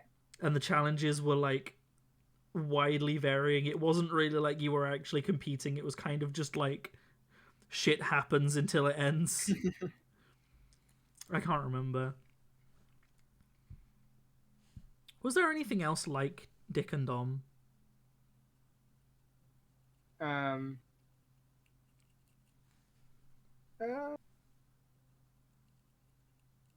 feel like I need to look up like early 2000s CBBC shows. Fucking one I get reminded of a lot because there's an account that just posts a Twitter account that posts the same clip of it like every Monday or so, and it's Hacker the Dog. Hacker T Dog. God, Sorry, he was I so will use good. I will use his proper name. Hacker T Dog, yeah. And there's this one Twitter account that just posts this one clip of Hacker T Dog going, "We're just normal men. we're just regular men." Oh man, fucking! It was Hacker and Ian. Mm. Ian Sterling. God, that was great because it was the fact that like it was never competed with because Ian he's a comedian. The dude does stand-up comedy now. Yeah. So he was already a very funny person, but his combo with Hacker and the fact that Hacker would just cause him to crease, like he could not go a day without Hacker causing him to just fucking lose it, was just so good. Yeah. It's a shame what Ian does now. He's a host of fucking Love Island. Oh, is he? Yeah. I didn't know that. Mm. Huh. I only do because my mum and sister watch it, and I recognize his voice. He gets referenced in Super Seducer 2. Oh wait, really? Yeah. I don't know exactly what the context is. I don't know if he shat on Super Seducer at some point or something, but they're talking about a party, and I can't remember exactly what's said, but someone says that someone's listing who's going to be there, and they say Ian Sterling, and the Super Seducer guy goes, I hate that guy. I know the clip now. Yeah. Cause it's the first kind of situation in Super Seducer 2, and fucking Richard gets a call from Mahmoud. Yes, exactly, about a party. Yeah. Yeah. A party that Richard then goes and fires missiles at. Oh god. But Yeah, I remember. Was it really Ian Sterling that was? I'm almost certain he says Ian Sterling. Because I'm gonna just get that Hat Films, yeah. Because I was watching it recently, and I was like, did he just say Ian Sterling? And I assumed it was because Ian did stand-up comedy and like said something about Super Seducer or something. Hmm. I could be wrong. I might have misheard it, but I'm like pretty sure he says Ian Sterling. But yeah, so many scenes of Hacker doing something and Ian just like creasing. So good. Or at one point, they knock a book off the like little desk they've got, and it lands on the guy puppeting and voicing Hacker's face. and he goes, "Ow, my face! I mean my foot!" And Ian just fucking loses it. There were a lot of shows about puppets. Yeah, it does. I think it does sound like he says in Sterling. Yeah, right? It's a YouTuber convention, apparently. I wonder if Ian has a YouTube channel. But yeah, there were a lot of CBBC shows about puppets, thinking about it. Do you remember Bear Behaving Badly? Hell yeah, I do. Hell fucking yeah, I remember Bear Behaving Badly. That show was fucking great. And also Love Barney that and show. Nev presented something. Barney Harwood. Speaking of Barney Harwood, I remembered another show. I remember Hat Films ragging on this show, even though I fucking loved it. Oh. Fucking Bamzuki. God, I loved Bamzuki as well, but that show was shit. It was. Oh, it was, but I fucking loved it. Oh, Ian Sterling does have a YouTube channel. Okay. I think he mostly uploads...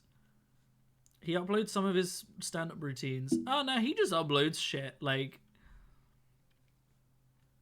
So yeah, I guess he could have been at a YouTuber convention. I don't know. It was called Bear Behaving Badly. And it was about Nev the bear, who was this little puppet bear. and he would Hello? just like get in trouble and do shit. And he had an Australian cousin who was a koala. Hello, Blaine. I know you're watching. Is Blaine watching? Literally, I mentioned Bamzuki, and he messaged me saying, "Fuck yeah, Bamzuki." What else? Yeah, so there was Bear Behaving Badly, and that show was great. But yeah, didn't fucking voice. Nevin Barney, I think, presented CITV at one point. Maybe. I know they had another show called Smile, I think it was. Maybe that's what I'm thinking of. Did they did other shows appear in that show?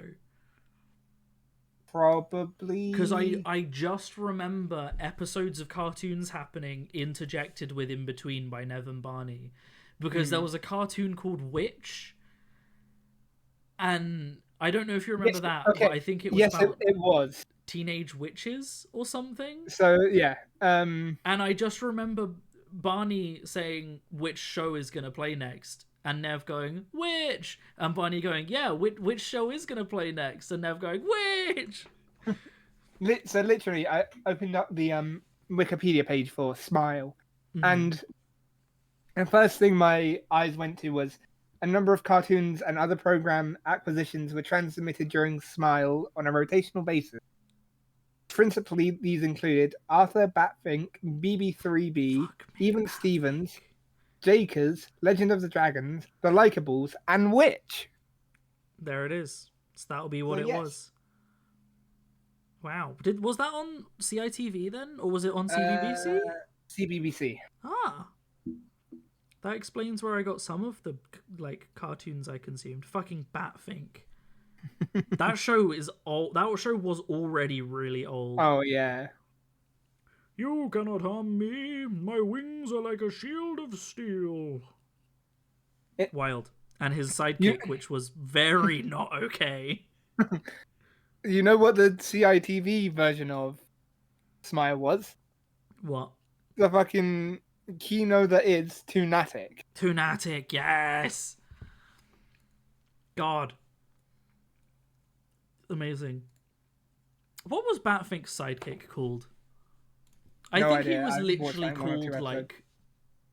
I don't even want to make a guess because it's gonna be bad.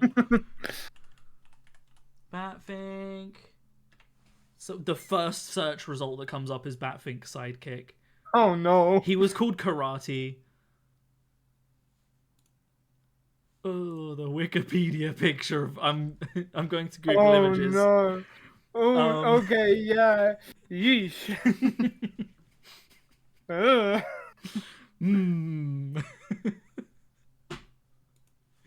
That's not okay. Did he get rebooted? I don't know. No, Danger Mouse got rebooted. And it had God, who voiced Danger Mouse? They had quite a big British dude voicing him in the reboot.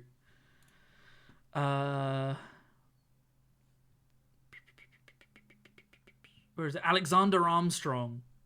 Oh. He voices Danger Mouse in the reboot of Danger Mouse. Huh. Yeah. Also a weird show. Pinky and the Brain. Ah, yes, I remember Pinky and the Brain. It's Pinky and the Brain. Man, British TV. You were talking to someone and came back to these images. Should we look at what's early 2000s CBBC? Surely, like, for our stuff, it would be like mid 2000s. Nah, because a lot of them started in the early 2000s and were rerolls. True. Reruns. Mortified came up. Hell yeah. Stupid! The one about the king that had a little imp dude, and it was just like sketches. It was very similar to Sorry I've Got No Head. Yeah, I vaguely think I think that remember was the one with Devil Finger. Oh yeah. And Bendy Wendy. Fuck. Bendy Wendy. Devil Yeah. Finger Kid meets Bendy Wendy and they fall in love. Because she bends his finger back. What the fuck? I need to find that clip. It is indeed the Devil Finger show. You won't ask about the Devil Finger. Devil Finger meets Bendy. The people have searched for this. God, the character is they've named the actor. He's called Travis Yates. I don't know who that is. This video is 240p. Ah, perfect. Did I ever watch School of Silence? Had a few of the same actors? I will have to look it up in a second. Hello, Devil Finger. Curse you, Devil Finger. Because of you, I shall remain ever alone. God, that From old hell's CBBC dark heart, logo. I'll stab at you, Devil Finger. Hell yeah. Die! I think your camera's covering it, but Oh, Bendy Wendy! yeah. Ow, that hurts. Why are you doing that? Sorry, I can't There. control my finger. Every time I see an outstretched ah finger, yes, the blob. I have to. Bendy Wendy!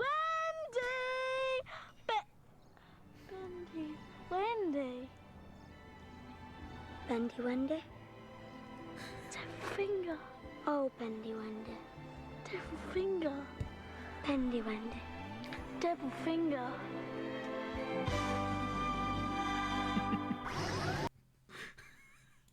There you go. Better love story than Twilight. Yeah. Not difficult. What the fuck was Bernard? I vaguely remember that looking at it, but it's cursed. I'm not even gonna. I think that was like short, like a couple minutes. Oh, it looks familiar. Ooglies. Ooglies. Yes. Ooglies went hard. Hell yeah. For context, Bishimi, it was just a show about stop motion, various like vegetables and fruits that had sticky eye, like googly eyes on them. Googly eyes on. I realized I turned my camera invisible and not the Wikipedia page I'm looking at. I meant to do it the other way around. Man, it's in alphabetical order. I need this list in chronological order.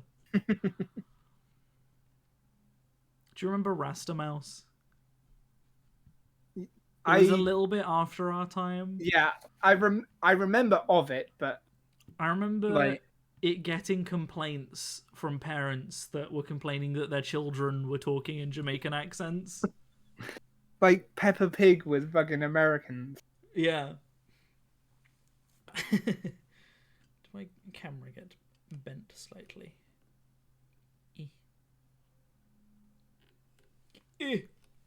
Oh. No, I've made things worse. Oh, they're so much worse. What have I done?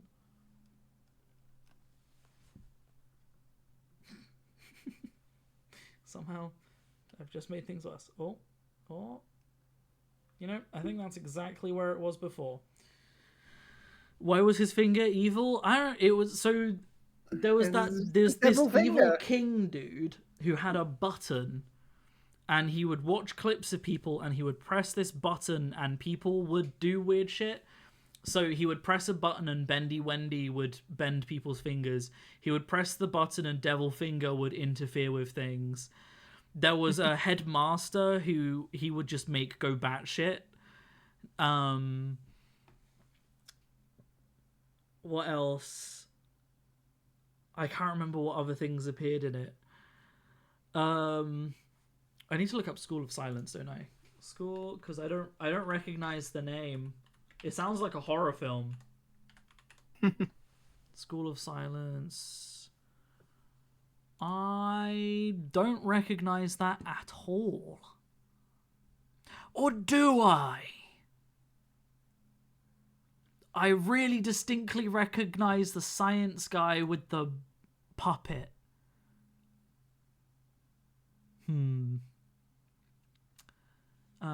What else? Do you remember my My Parents Are Aliens or something like that? Yes. Is that just I- what it was called? Was it Yeah. Help My Parents Are Aliens?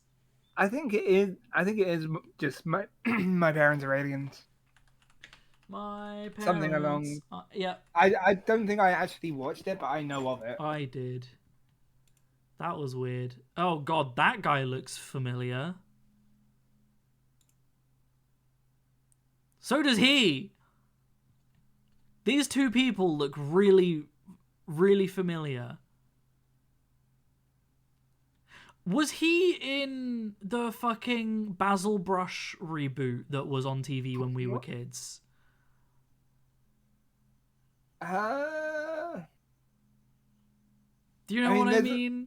there's pictures of what he looks like more recently. He kind of I know looks what like a you mean, specific but- cult leader. Oh no. But this guy looks really familiar as well. Uh, But yeah, that was a weird show. They were like adopted by aliens, I think. The girl from Basil Brush was in Harry Potter. I remember that so distinctly. wait, what? Because I had one of the Harry Potter games on the PlayStation 2, and of everyone, she looked weirdly exactly like her. Yeah, she gets possessed by a necklace that was Oh, supposed to be fucking given to Katie Bell or Dumbledore something by like that? Draco. What did you say, George? Katie Bell, I think the character's name was, if I remember my sporadic Harry Potter knowledge. Maybe. Anyway, let's look up Basil Brush. Yeah, thanks, Beb. Oh, this is all the old Basil Brush. There she is. That is definitely not the same kid, though. That's not the same boy. No, I need to find out who the guy from My Parents Are Aliens was. The dad alien was played by Tony Gardner. the name sounds familiar, It sounds familiar, right? but it might just be that generic that it sounds familiar. And is the boy played by Josh Barker? I don't know if that's the boy because half these people don't have pictures. What else was Tony Gardner in? He's been in a lot of stuff. Horrible Histories, the movie. Not a good movie. It's really not. I was so disappointed. He's in Assassin's Creed Black Assassin's Flag. Creed 4.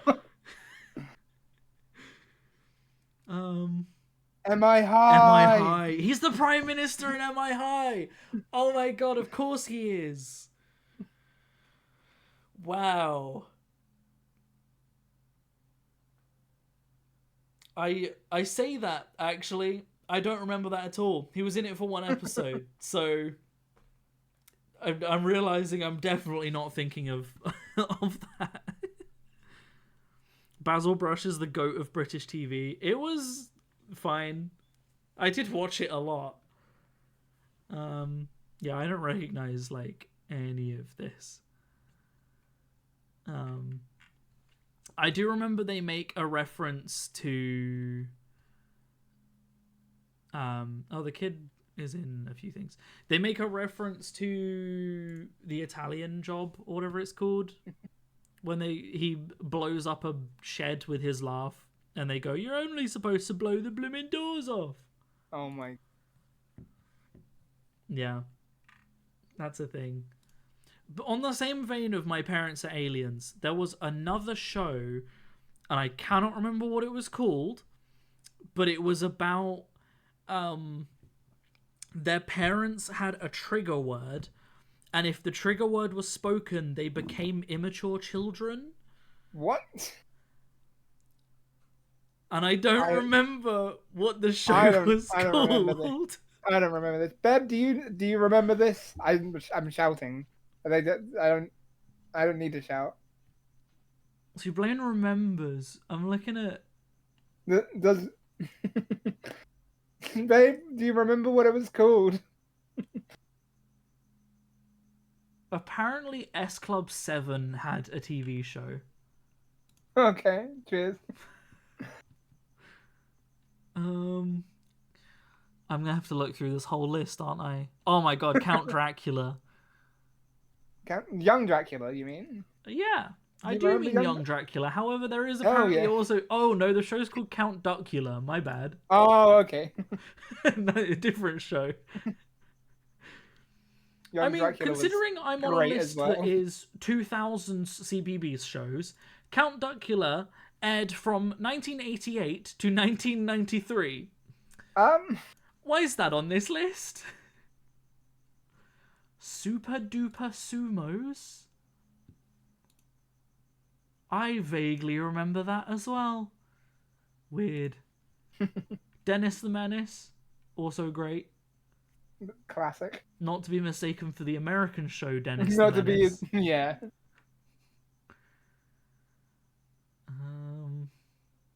Big Kids, apparently. Big according to Blaine. Kids, yes, that is what it was called.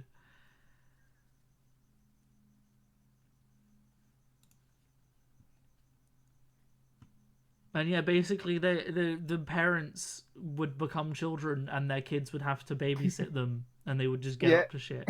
He just sent me a picture of it. I shall send it over to you.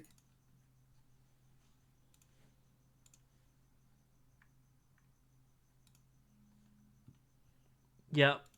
Yeah. Oh god, those kids look familiar as well. I can't remember if it was American or British, because we did get a lot of like American and Australian and New Zealand shows. Do you remember Lazy Town? Of course, I remember Lazy Town. Town. That Who was like doesn't? so severely memed. What do I mean they turn into kids? I mean they would mentally regress to like child age. They would still be physically adults, but they would have the minds of children. And yeah, they were basically hypnotized so that a trigger word would set them off. Words containing Ming. Ming, yes. Like Minger? Yes, exactly. No Mingers in my show! Am I High was obviously great. Slowly changed who was in the series. If I remember, one of the characters was in it for a lot longer than any of the others. Probably. I remember the headmaster bans parkour from the school, though. He's like, we will have none of this park hour in my school. I was about to say Blaine probably knows about it. Rose stayed in MI High for it all. Okay, yeah. That is who I was thinking. I did think it was the girl. Man. And yep, and then Young Dracula. And then, didn't Young Dracula have a spin-off, or was that also called Young Dracula? It was also called Young Dracula, and it was like They were in their teens. essentially a time skip, yeah. Yeah, but because it was a time skip in that all of the actors had grown up. Yeah. And he was like, it went from him being a child who hadn't yet got his vampire powers to him becoming an adult and like having to get by as a vampire, as Dracula's son. That was a weird show. I remember having a crush on his younger sister, on Ingrid. I think we all did. Older sister. I think we all did. I know. I feel like Blaine's about to say same, so I will say same for him. Also, but yeah, showing the image, Bashimi is going to probably also agree. But as did I. As did pretty much anyone who watched the show. Robin and Vlad. Vlad was the main. Oh, do you mean as in like the actors? Yeah, they were all the same, weren't they? They introduced a second brother, did they? Was he a werewolf? Probably. Maternal half-brother called Wolfie. Disappointed. I barely remember him. Disappointed Vlad's name isn't actually Alucard. Sad. They didn't call him Alucard. Yeah.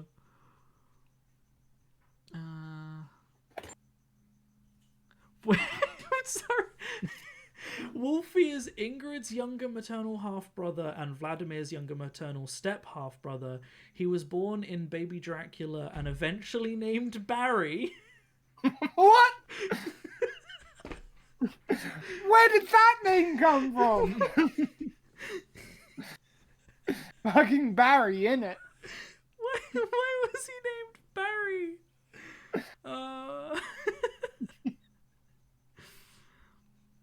Man.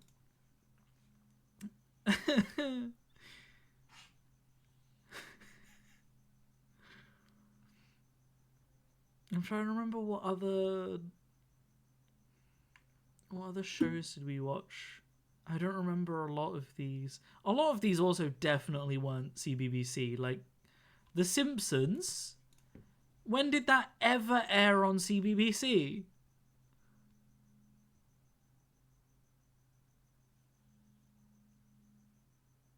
The mum went off with the werewolf. Yeah, the mum was like not present for like the entire show, right? Like, wasn't that a thing until like they were older? The mum basically just wasn't present. Imagine if Alucard was named Fred. I did watch a lot of Young Dracula, but it's been a long time. Blaine is the font of all knowledge when it comes to Young Dracula. I also remember there was obviously Van Helsing and his son. Yeah. Don't they at one point they manage to get into the Dracula's house and there's this big thing that happens and then the Draculas fucking like hypnotize them to forget it all? Which is really tragic because everyone thinks those guys are insane like the whole time, and they finally get like, you know, vitrified and then they're hypnotized to forget it. So we've already agreed that I should rewatch Castlevania for Kesselstrad stuff. Should I also rewatch Young Dracula? Absolutely. Honestly though, it went hard. Oh yeah. Because he was like in the old like pre like time skip, he starts developing his powers. But with his powers he starts getting like he starts becoming evil and has to resist it. Yeah. Yeah, Blaine, I was about to ask if you wanted to rewatch Young Dracula. Dude, even I might rewatch it now. Hell yeah. Curse of Strahd, but Strahd is just the Count from Young Dracula. Lixian plot twist, he's actually Vlad. Oh. He does look a bit like Lixian. He does, he's like a black-haired Lixian. Mm. You're getting British childhood lore, yeah. What was it? What did we have any French shows that Bashimi can feel included with? I feel like we did. Was Code Lyoko French? Yeah. So, you know, there's that. Wasn't Blaine, what was that the puppet one in the cottage? Excuse me? That I'm pretty sure was French. That you had a lot of videos come up on TikTok of it. Tots TV, that's it. I don't remember that at all. I think I vaguely remembered it, but I know it more because Blaine and I were talking about like kid shows and all that, and that came up. And Rosie and Jim. I know the name Rosie and Jim. But yeah, obviously, so we had Code Lyoko, which I'm pretty sure was French. I did watch a lot of French, like, animations that were films and weren't explicitly aired on kids' TV. And I won't lie, some of them are really fucking weird. There was one film I watched that was about the Tour de France. I don't think there was any speaking in the entire film. It was all animated. And it was about Tour de France cyclists being kidnapped and then forced to cycle on this, like, fake cycling machine that rich people were betting on them with. What the fuck? This is real. I want to find this. French animation. Cycling comes up. The Triplets of Belleville. Oh. It was really... It's really fucking weird. Display capture. All of the cyclists were, like, really skinny apart from they had, like, these hench legs. And it would do these, like, really close-up, like... when you have a camera and the Yeah. When so the like a anime really character wide goes angle crazy. lens. Mm. It was a weird show. It was really weird.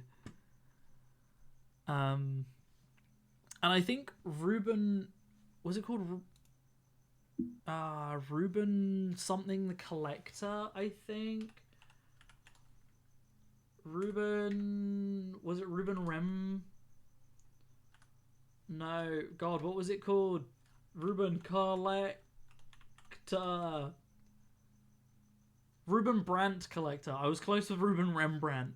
I think that was also Ruben Brandt Collector. Was that also French? Oh, it was Hungarian. Wow, that was actually a really good film, though. I legitimately really liked this film. The whole art style was like weird Picasso modern art, like how everyone was drawn.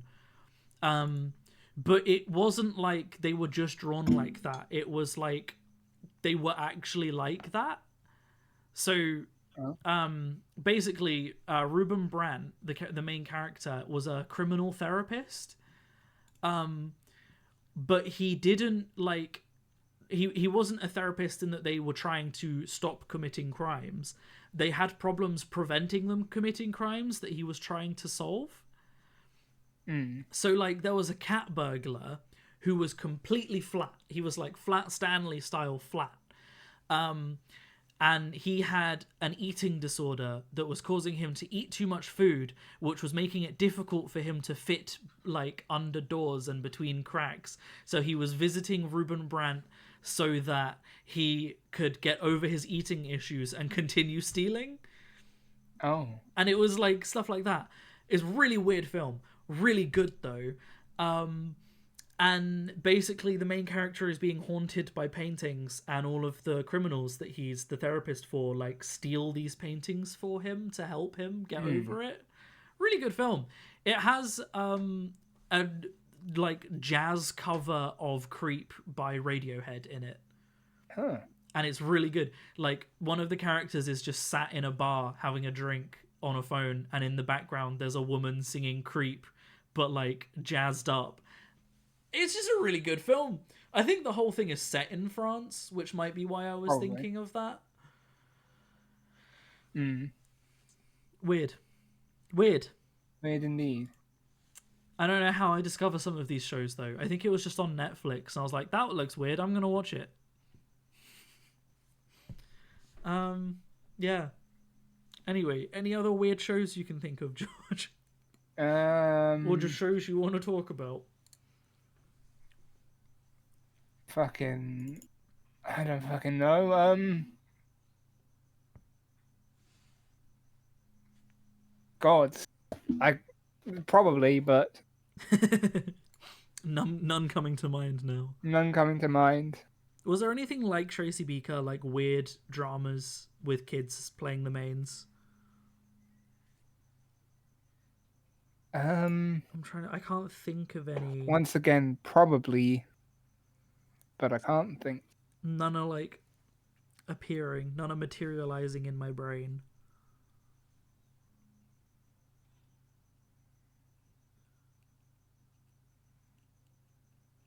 But yeah, genuinely recommend Ruben Brandt Collector as a film. I legitimately really like it as a film.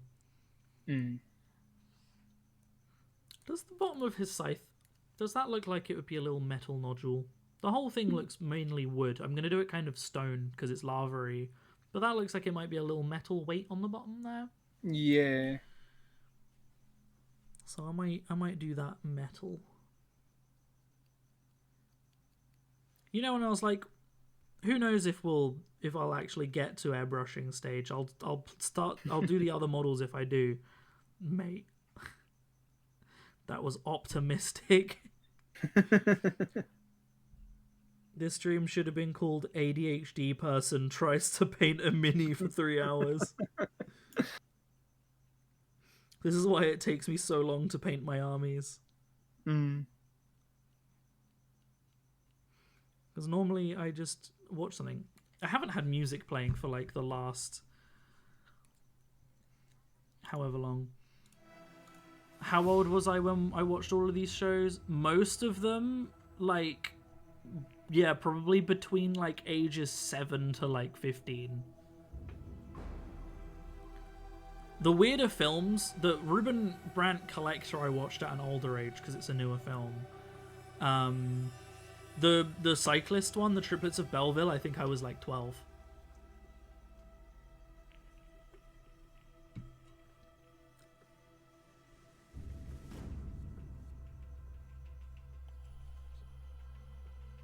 Do you remember Kaching? No. I didn't really like it, so I only watched a couple episodes. But it was a drama about some teens, I guess, that wanted to make money or something, and had the catchphrase "Kaching." That's all I remember about it. Oh. You know what that reminded me of? I don't know why. Do you remember Prank Patrol? I do remember Prank Patrol. Didn't that also have Barney in it? It did, yeah. Oh, that was a great show. That was Anyway, yeah, this Prank Patrol was a this banger. was Kaching. Wasn't there... You know the rapper Doc Brown? Vaguely. There was a CBBC show with him in it. It was about him and his younger brother, and every episode had them rapping in it. Oh, yes. What was Yeah, that called? God, I know it. I fucking know it. Not BBC. CBBC. 4 O'Clock Club? 4 O'Clock Club. Because wasn't the 4 O'Clock Club was Detention, I think. Yeah, something like that. And yeah, I'm pretty sure... I think it was Doc Brown in it, right? Yeah, I think. Uh... Unless it's just being racist. What? Do I need to... 4 O'Clock Club...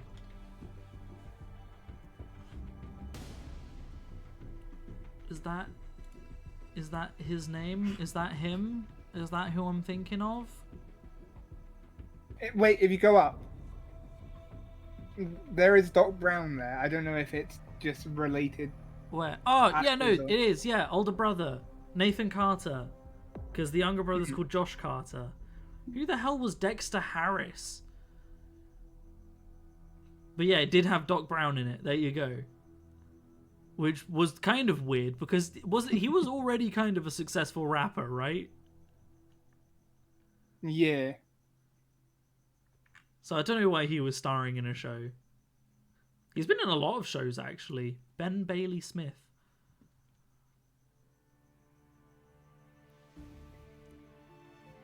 Huh. Just also an actor, I guess. And they were like, hey, you're an actor and a rapper. Want to be in our show about rapping? That's a fucking creepy puppet. God. Sorry, the actor Wait, is called Lewis it's called Brindley. Lewis Brindley. So I clicked on it and it just came up with Lewis Brindley from the Yogscast.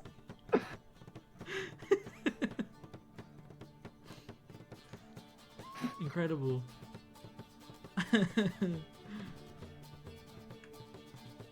That's a thing of beauty, that.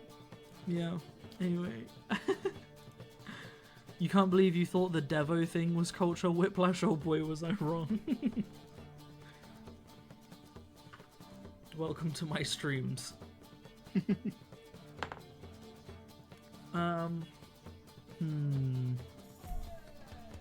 I was gonna say something and I now can't remember what it was. Should we start? Let's do some leather. Oh, just punched my camera. How do I have it?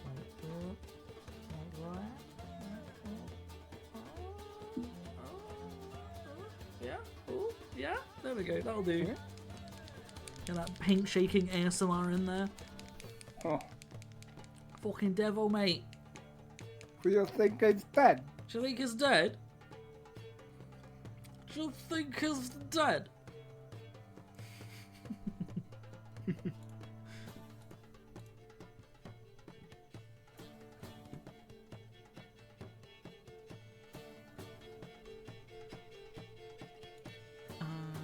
Brain. My brain is like, it stopped functioning now.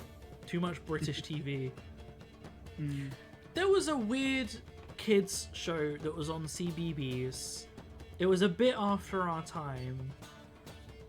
I can't remember what it was called, but all I remember is that there were these fat little fuzzy CG creatures with heads that poked out of their necks that were like these little furry turtleneck things that went halfway up their heads.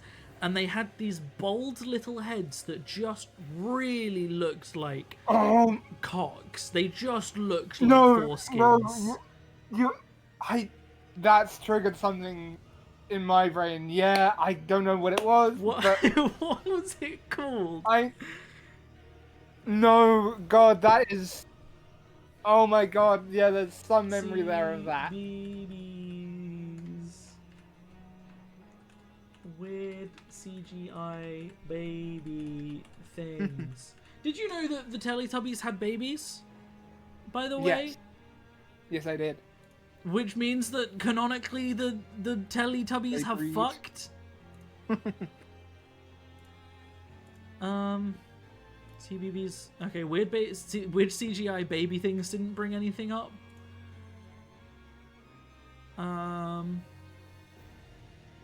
What was it? What was it called? What was it called? I don't know, but I know what you're talking about, and that annoys me even more because I know what you're talking about. They like just floated around in 0G.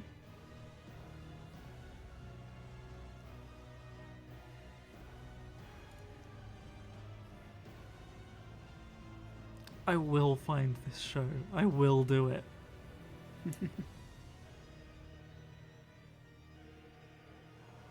That show also looks really familiar. Oh man, do you remember the Tweenies?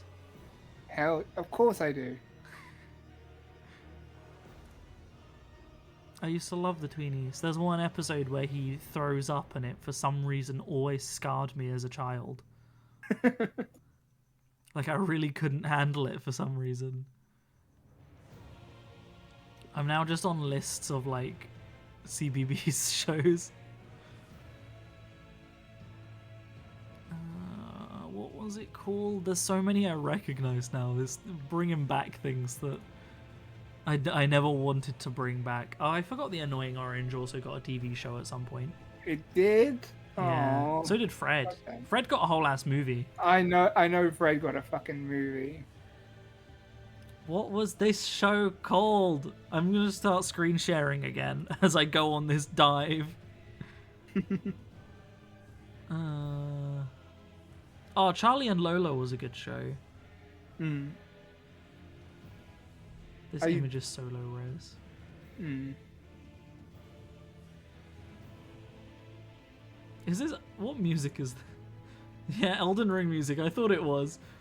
We got the Fortisax theme playing Beautiful. as I search for CBeebies shows. CBeebies, just weird shows. See if that brings it up. Oh god, that Strange Hill High. That was a bit after our time, but I do remember I don't that. remember that one. I don't. I do. That was at the age where that was on CBBC, not CBeebies, I'll add. But that was at there it is. Wait, Strange Hill High was like at the point where it's like Yeah. I was getting to that age where I'm like I probably shouldn't be watching CBBC anymore, but I will anyway. Booba, It was called Booba. Booba. There they are, the little fucking chodlets. The little testicle chodlets. What the fuck are they? What is this? Who is this? Why has someone drawn the boobas as human people on DeviantArt? Oh no. Someone's done it in fucking Gacha Life. What is going on here? Why are people being attacked by boobas and why does she have a crucifix? Honestly, oh god, the booba toys are just as horrifying. Because I'm assuming, I don't know if the show happened first or the toys happened first. Or if it was assumed like the show happened. If it was one of those like they happened at the same time. Yeah. Where was it? Was just British apparently. I'm surprised. I thought it was going to be like European that aired in Britain, you know. Okay, it originally premiered on ITV. It wasn't on CBBC apparently. Shall I get up the booba like theme? The intro. Let's pause Elden Ring. Yeah, this is as weird as I remember.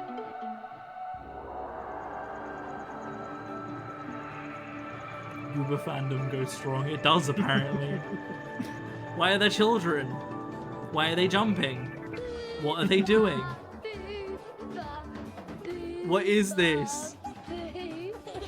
Am I gonna get a copyright strike? What is going on? I don't understand. Hey, baby, if you remember more stuff, put it in the chat because it's going to be fun to look up. Yeah.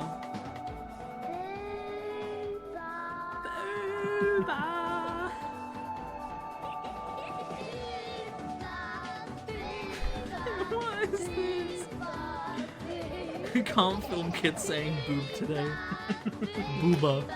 Kids singing about big booba. I love that all of these clips I've shown have all been in 240p, by the way. Yo, Thimbles though. Thimbles! I was thinking about that a minute ago, actually. Is that the one that had the mole? Roly, roly, roly, roly mole. Was that in the Thimbles? I Or was don't that in know. a different one of those shows? This is still going! How long is this? This is 4 minutes long! What the fuck? What the fuck?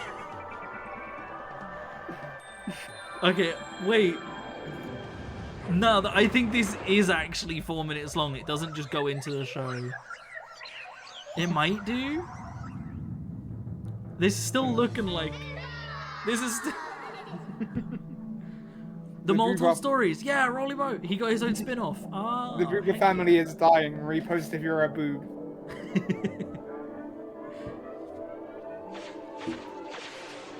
He got his own spin-off and became the Glob Glow Gab. No! This intro is still going, by the way.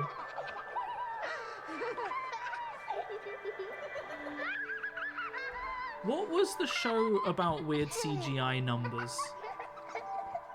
Oh. I know of it. Max and Ruby. Numberjacks. Numberjacks! Yes! Thanks, babe. I don't know the name Max and Ruby.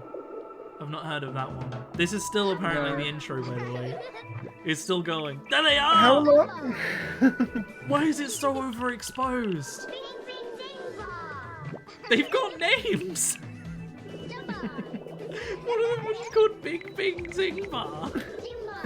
That's amazing.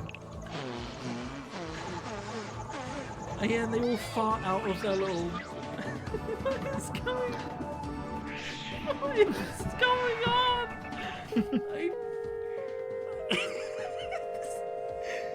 This is still the opening! How long were the episodes? It's just this. This is it. They just fucking yeet it off. These dudes just got team rocketed. Oh, dude, Numberjacks was good. I don't think I ever watched Numberjack. Did you Wasn't not? that? I thought that was past us. It might have been a bit past us, but I did have a younger sister. That's true. I say did. Yeah. Ash is dead now. I mean, technically they're not your younger sister anymore. This is true. They are my younger sibling now.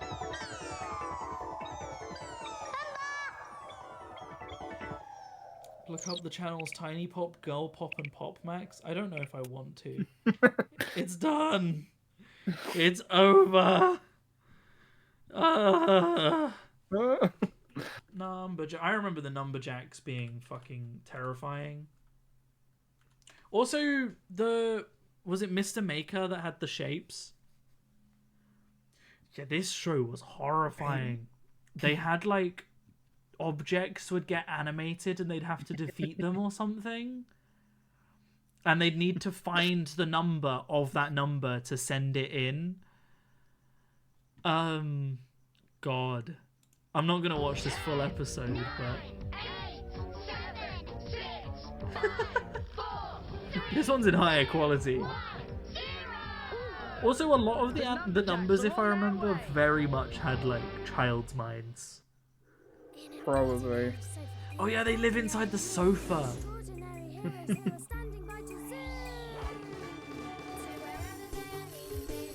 This show's weird. I just want to find the villain.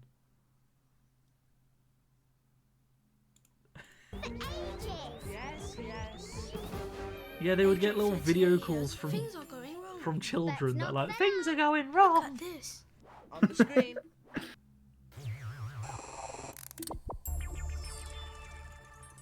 It's just a kid doing off his shoelace. He hadn't finished. Oh no! Oh no! She didn't give him much time. And She look didn't at give him this. much time. What is... That wasn't enough time. We're Were on the our adults way. going I'm wrong up for or it. something? Great. Thanks. The adults aren't giving the kids enough time to put on their clothes. Who's going on? Who do we choose? Well, I just want to see that fucking spoon. There it is! And I think I'm beginning to guess. Spooky Oh spoon. god. It's called Spooky Spoon! It has its own theme song! She's mean. She's bossy. She's very cruel. She thinks she's great. She thinks she's cool. Why did its mouth move for 5 seconds longer? Because high animation budget. I don't fucking know. It was probably not If it's not originally in my English. friend, That would make 5. sense. I'm no friend of yours. You can Spooky see how Spoon. old the CGI is because when it's zoomed out, look at the noise on that render. Yeah. Not my numbery friend, 5. I'm no friend of yours, Spooky Spoon. Oh, charmed, I'm sure. Well, let me tell you, 5. Oh god. Anyway, I'm back to painting my model. I am gonna see what country Numberjacks is from though. No, there's no excuse. It's British. Oh, okay. Yeah. No excuse. Just sit. Oh my god. The Meanies. The villains were called the Meanies. I remember that one. Sorry, one of the villains was basically just a CGI like pedo, What? and I mean this like No, go on. I mean this unironically. Oh no. He was a dude with a goatee, some glasses. He was balding and he had one ear pierced. Yep, no, okay, yeah. He was You're called right. the Puzzler. And also one of them wasn't CG, it was just a white supremacist, I guess. What? Yeah, no, yeah. What are his hands? This is just a really, really shit Inspector Gadget. KKK, cool. Inspector White Power. What is this? Why why has someone put him next to Taylor Swift? I don't Huh? What's his name? It looks like his name's the Number Taker. Oh, is it? The Number Well, if you- Taker. Well, yeah, it looks like it. Oh, is that guy the puzzler? I'm gonna guess then. Yeah, I'm guessing the Peter's the puzzler, and the white supremacist is The Number, Number Taker. Taker. Right. Right. Why is the puzzlers... I guess they just really didn't have the resources to render actual hair. Or even something resembling it. Why have they been drawn as My Little Pony? Oh, they have! Oh god, the puzzler! Why does the puzzler look like someone who would like My Little Pony? Why is it? He does. Why is it every time I look up one of these shows we see people's fan art?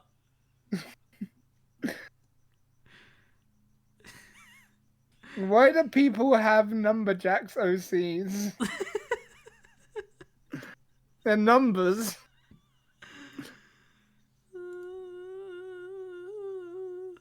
Numbers are not on their way. They're villains. They've been made evil. Shit, you got me there.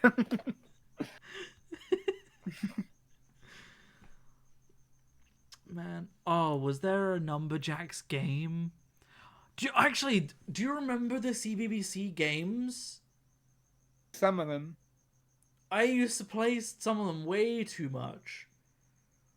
They had a Tracy Beaker one. They had a couple Tracy Beaker ones, if I remember. They had you could create like a poster. Like it was like a character creator and poster maker in the Tracy Beaker like book style. And they also had a few like mini game ones, like man. British TV is fucking weird. When British TV was like, it was making enough money that they could make computer games. Back to painting. For all of 10 seconds and then we remember something else. I need to actually start the leather on this, dude. No more weird tangents. We've got half an hour left on this stream. These calls are dangerous. Were we really expecting anything else? Because I No. wasn't. I was hoping to get a bit more painting done. But you know, it's all good. It's all All the Curse of Strahd prep I've done is I've written down the 2-player characters I currently have, and then on the next page I've written the word start. ADHD, yeah, my meds have almost definitely worn off by now as well. I do actually need to message you about some ideas I've had for Lixian though. Beddies. I was thinking, do we actually have a place where Lixian is from? That's a good question. Because when back in the day, Thay was mentioned, and then I was like, no, Thay bad. Because this was before the whole D&D movie, and we were like, oh yeah, we could have a character like Zenk, who's a fucking like deserter of Thay, essentially. Yeah. I cannot. It'll be in his backstory somewhere, I'm sure. Because I have a Google Docs backstory, I think. Because of course I do. It'll be nice to finally play Curse of Strahd. Shush. Because I've not actually watched any playthroughs of it. So, like, it's all still going to be new to me what actually happens. Yeah. Though, honestly, even if you watch, like, the High Rollers one, it's so different to actual Curse of Strahd. Because Mark modified it so heavily because Trott ran and played it before, so it's like... Right. I mean, that would involve watching High Rollers. I still haven't finished Herois. They're on a new campaign now. Yeah, and it's so good.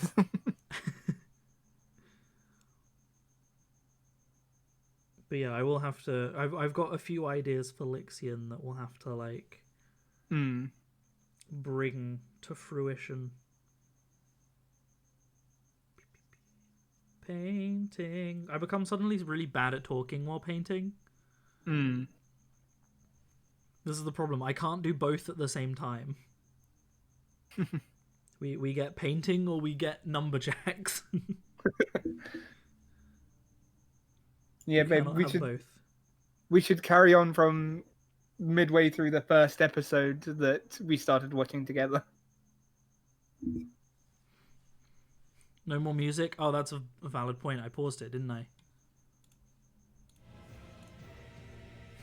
We get the ending of Fortisax. Dude, can you can you still do Twitch watch parties? I think they got rid of that, didn't they? Probably. Or they're getting rid of it. Do a young Dracula watch party. Hell yeah, I'd be up for that, dude. You kidding me, dude?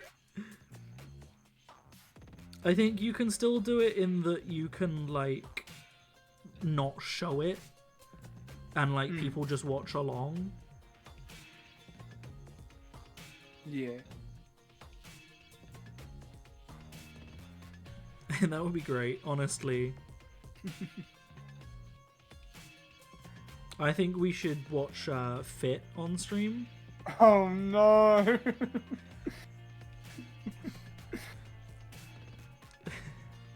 The time we just jumped into a call and Watched Fit. watched it.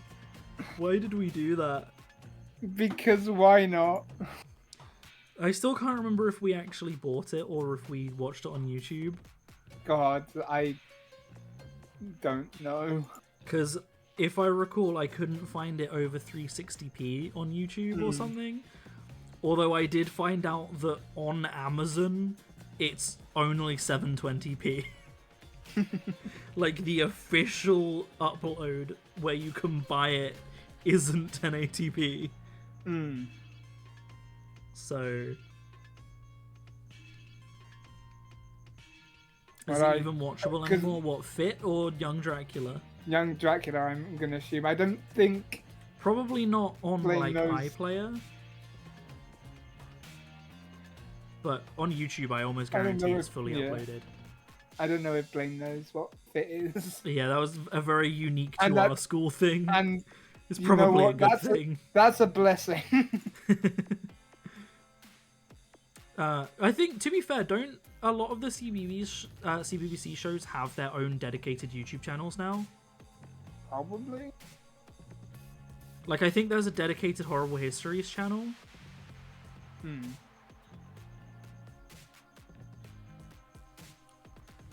Before I find out. Young It's on Dracula's iPlayer, okay. iPlayer. Nice.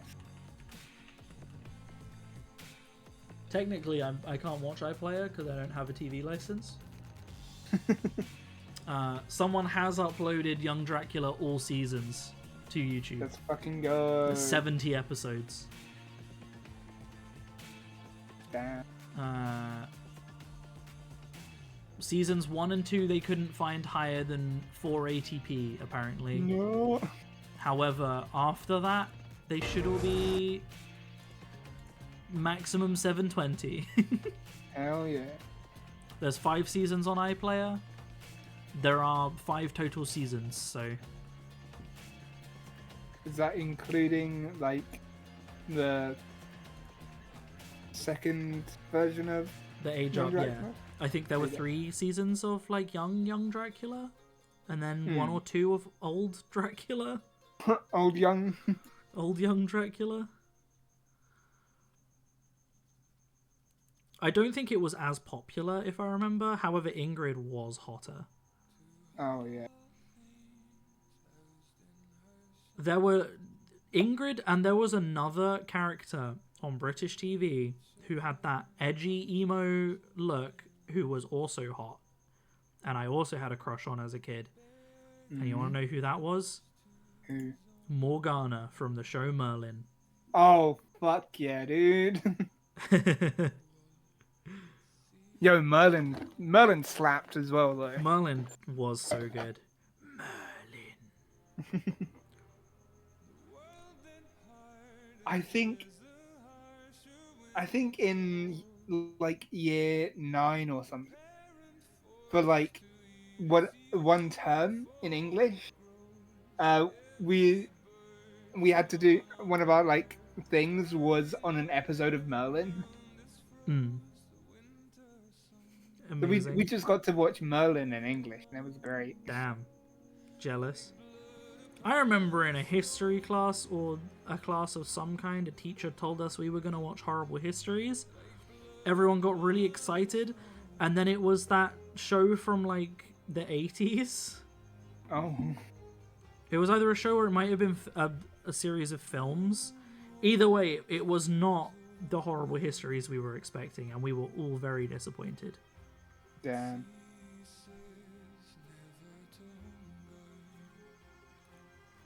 They like predated the show. Balrog at home starting to look cool. Hell yeah. I mean, I've only done 3 colors so far. Black, silver, and brown.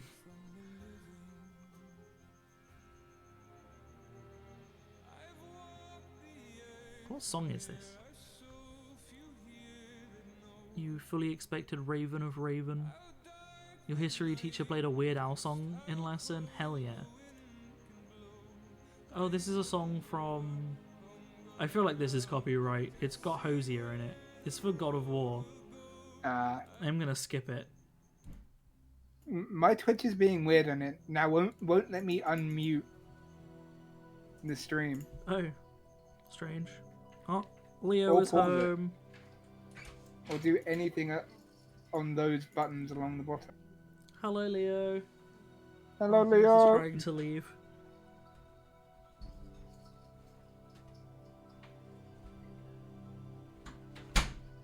I have not. I have not gotten as much painting done as I had anticipated, Leo. We went on a lot of tangents looking at old British TV shows. Thank you. I have not done much. He was already black. I've done the silver and the brown. You okay? You tired?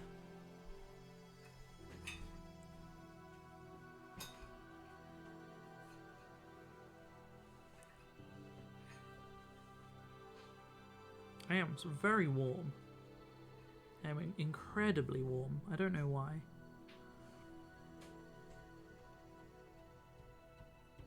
Wait, that's how to say Hosier? Yeah, I think so. That's how I've always said it. Have you always said it like a Frenchman? Like a French person? Hosier. Ah, that is my favorite singer, Hosier. Hosier.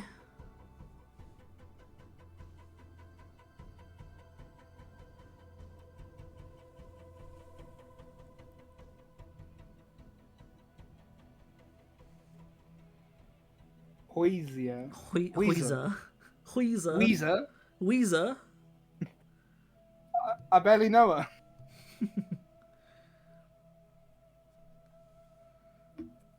Weezer. This is my favorite singer, Hosier, famous for such songs as Take Me to France.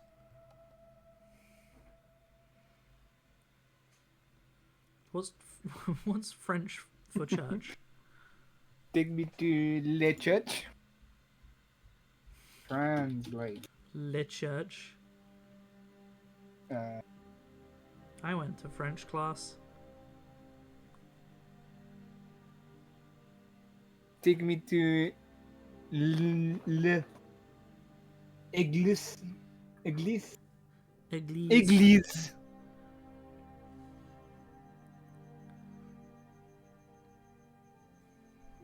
Église. Église. Take me to l'église.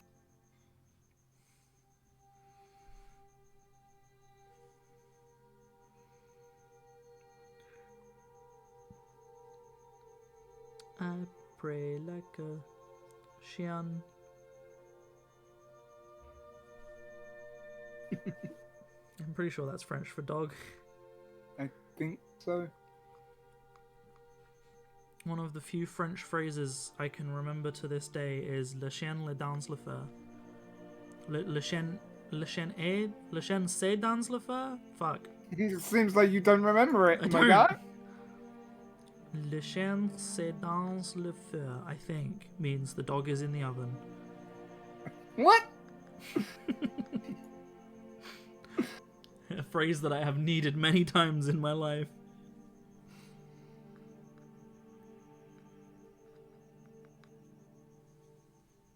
Le chien est dans le feu. Okay.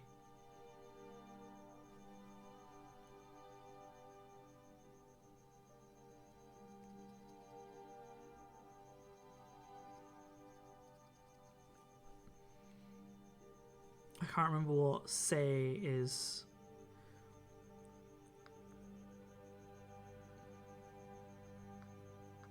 Like CE or something, or CEST. I can't remember what that actually means now.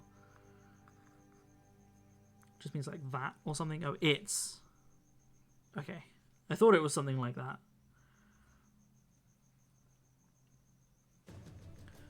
Yeah, A as in EST is, isn't it? It's been so long since I did French. And I didn't pass.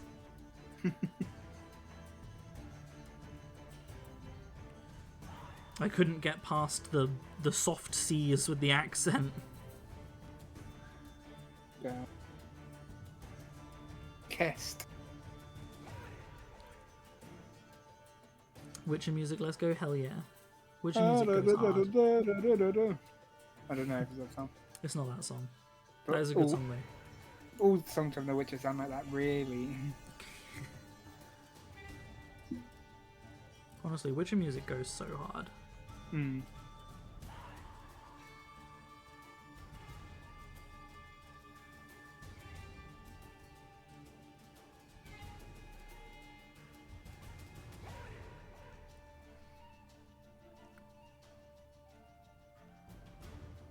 Oh, I clearly didn't have a base coat on the bottom of this dude's loincloth because the paint is not sticking.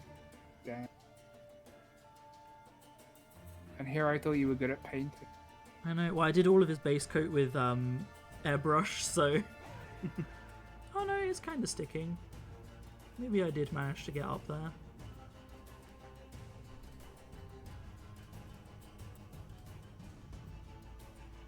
I have foregone watering my paints at this point. Hmm. Just for this brown, because I'm lazy.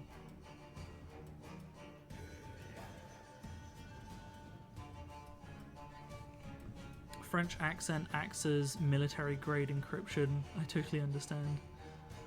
Why is the green for? What green? Oh, on my palette, there's just a load of dry paint on my palette. That's dry. That was for these guys' grenades.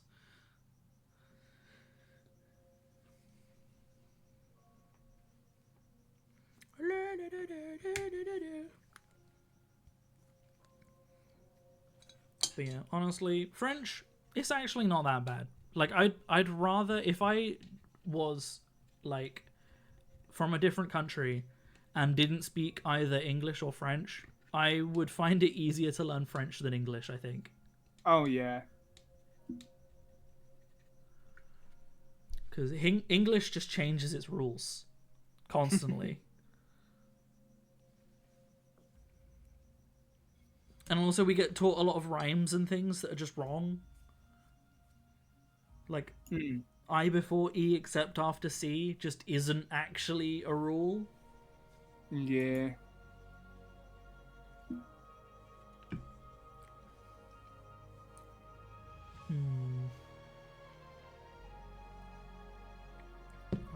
Right, what parts of these metals do I think would be really hot?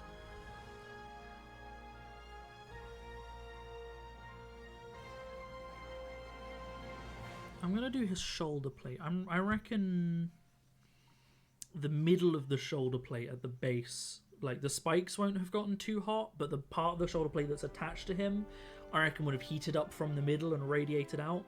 So we'll go for the like darkest hotspot in the middle will be like the kind of bluey purpley, then it will radiate out to gold and then into the silver, I think.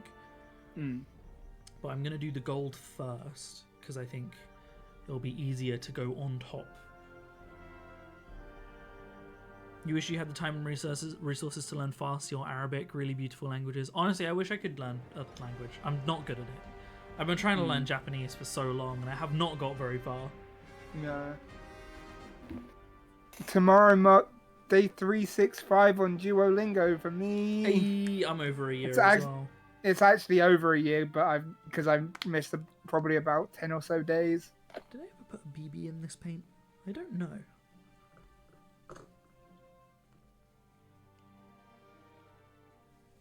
I think I have.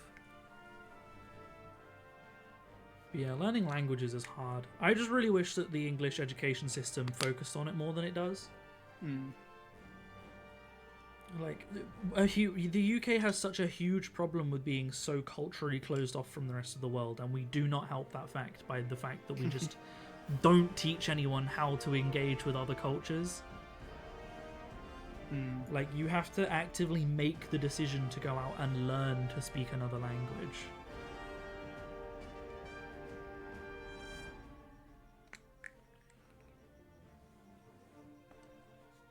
Right, I don't want a huge amount of gold. Let's go over this brown. Seeing as it's there. I only need to clean this palette at some point. We're going to do this in a few coats. I'm going to really water this one down. Are we losing? Yeah, we are losing our own languages. Welsh is... to be fair, the amount that Welsh is spoken is increasing. Like, more Welsh people are choosing to learn Welsh.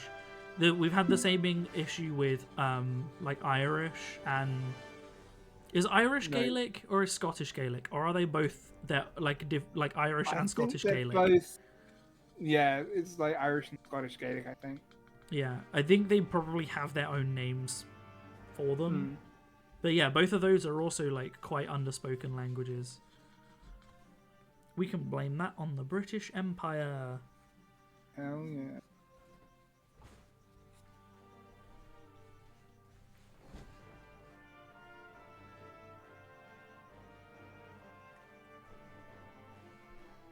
Wow, this gold has... I mixed it with water and it's gone like really brown. Unless it's like taken on the brown underneath it. I think it's just how the pigment looks when it's mixed with water. Because Gehenna's gold is really weird in how it mixes. You have to really mix it up before use because the gold like separates from the brown because it's a bit of a darker brown than like Retributor armor. Is that watery enough? Let's find out. Yeah, for sure.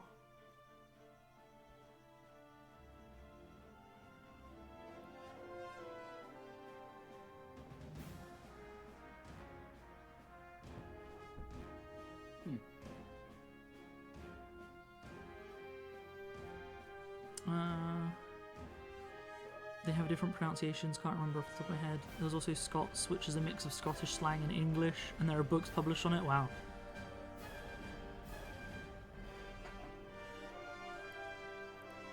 There are also, like, whole languages just developed for various means of, like, getting around the police. Like, there was, historically in the UK, a lot of, like, queer slang that people would use. Because obviously, I remember that one sketch in Horrible Histories. Was there? I don't remember that. Yeah, it was for the Victorian one, like, and it was like a thief going up to I think it was just something like Cockney rhyming slang, but like all right, or thieves can. The one or thieves can, yeah, something like that they were talking about. But yeah, I mean, there was a whole variety of just queer slang because obviously being gay was a crime. Yeah. So queer people had to come up with ways of, like, discovering or talking to other queer people without it, like, incriminating them. What's going on with the baby? Oh.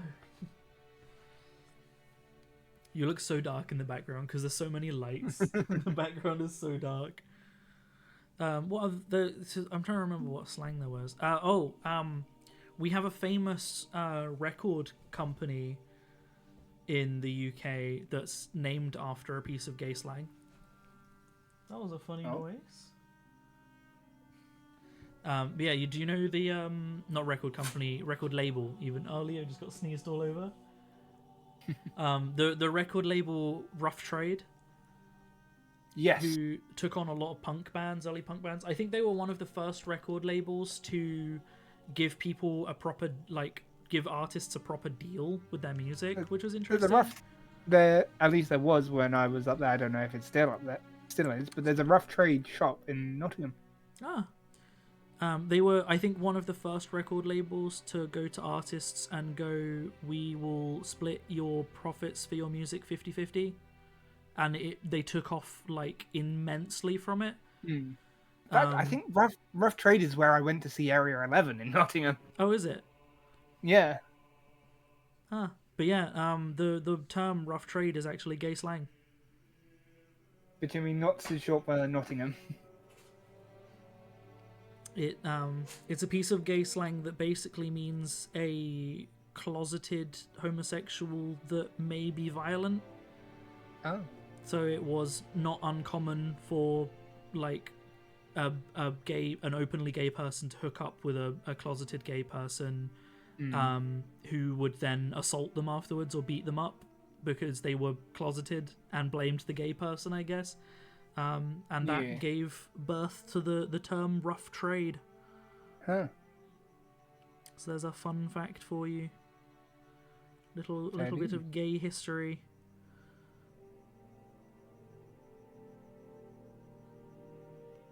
Do you know what fish and chips means? Other than the food? No. Because there's also a bit of gay slang for fish and chips. Enlighten me.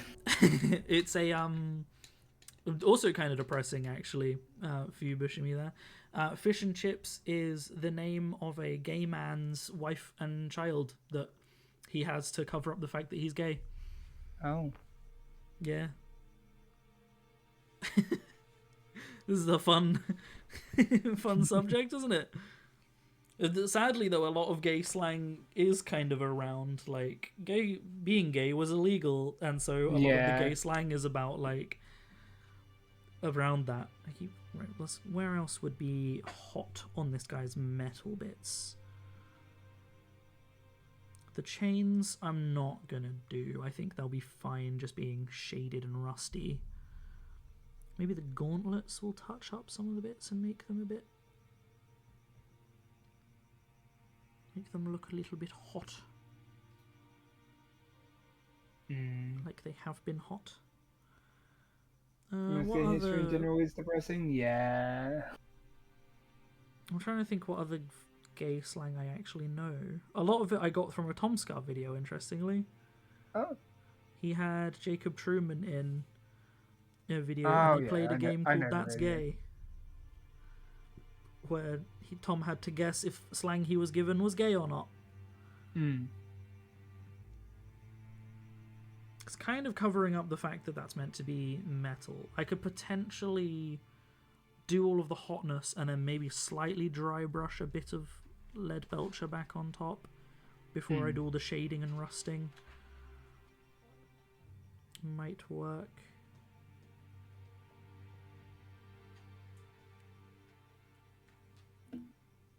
Is she being chaotic, Leo?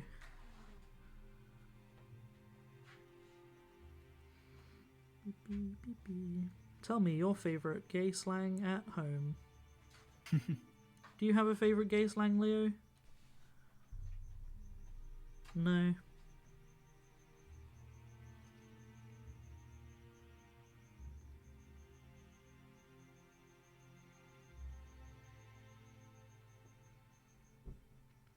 This will eventually look like metal that has been hot, I swear. Right now it just kind of looks like I'm painting a very thin, watery layer of gold over everything, because that's exactly what I'm doing. One of the reasons I don't water my paints down very much is because I always end up doing way more than I need and feeling like I've wasted loads of paint. I'm really bad with doing it with airbrushes. I'm really bad at judging how much I'm going to need. I feel really bad when I waste paint after airbrushing. Because if you buy airbrush paint, when you're done you can obviously just pour it back into the pot. But when I'm using like Citadel paints I've like watered down with airbrush thinner, I can't just pour it back into the paint. Yeah. Right, that actually looks quite nice as is, honestly, just a nice like bronzy metal. But it's not the look I'm going for. It looks too clean. It looks too nice.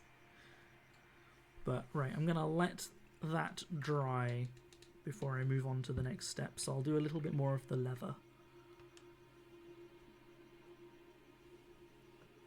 It'd be fun to do some transfers on this guy, but I don't have any transfers that would work or have anywhere to put them really. I could put something on his loincloth. Yeah. I've got some World Eaters transfers.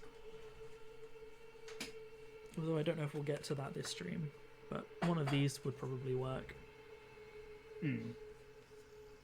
Oh, yeah. One of the red ones or something. Pardon? It's gone 10. Okay. I'll probably finish up soon. Yeah, I was going to say, looking at the time, no, I don't think you will get to it this stream. No. In fact, I think I'll have to end there. Next stream, but I'll probably have done this guy. I'll save the airbrushing till next stream. I'll get as many of these guys done to a point where I'm going to be airbrushing as possible, and we'll do some airbrushing next stream. I think that could be fun. No. Because I'm going to be doing glowies. But yeah, I guess I'll end the stream there. That's probably a good place to end it. We got a whole, like, 3 colours done on this guy. Very ominous music for the end, yeah, indeed. I'm guessing it's probably Elden Ring music, yeah. Right, anyway, thank you for coming along, Bashimi. I might do more painting streams more often if I feel like it at any point. I might not. Who knows? We'll see. I'm also debating. I want to see. I've got a new job that I'm starting. Obviously, as we talked about earlier. I'm still working part-time, so I may end up either doing another video a week or doing some more streaming a week, depending on how I feel. But I'm going to see how the job is first, because it's a much more active job. So we shall see. Maybe I'll stream more often, or maybe I'll do another video a week. Who knows? Who knows? But yes, that is where I shall end the stream for today. So thank you for watching, Bashimi. Thank you for coming along, George. It was fun. We'll possibly do more painting next week. I'll either do airbrushing or I'll just do more other painting. I've got a whole Helldrake still to paint, so... and I've still got all my Tyranids. I might be painting for a little while. Anyway, peace. Bye.